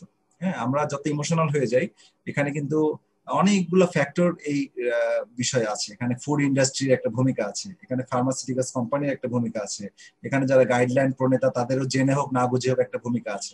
তো এই বিষয়গুলো নিয়ে অনেক কনস্পিরেসি আছে। তো এই জন্য এই ধরনের বই যারা স্রোতের বিপরীতে লেখেন, জেসন ফাং উনি স্রোতের বিপরীতে অনেক সত্য কথা বলেছেন। এইসব বইগুলো আসলে পড়া উচিত। হ্যাঁ, এগুলা অনেক দামি কথা, যেগুলো আমরা এখান থেকে অনেক জানতে পারি না, কিন্তু তাদের বইগুলো পড়ার মাধ্যমে জানতে পারি। তো আর বইটাতে প্রচুর স্ট্যাটিস্টিক্স ব্যবহার করেছে, এবং কখন কখন ভুল হয়েছে, কোন কোন জায়গায় কোথায় কোথায় ভুল হয়েছে, ইচ্ছাকৃত অনিচ্ছাকৃত, এই বিষয়গুলো আমরা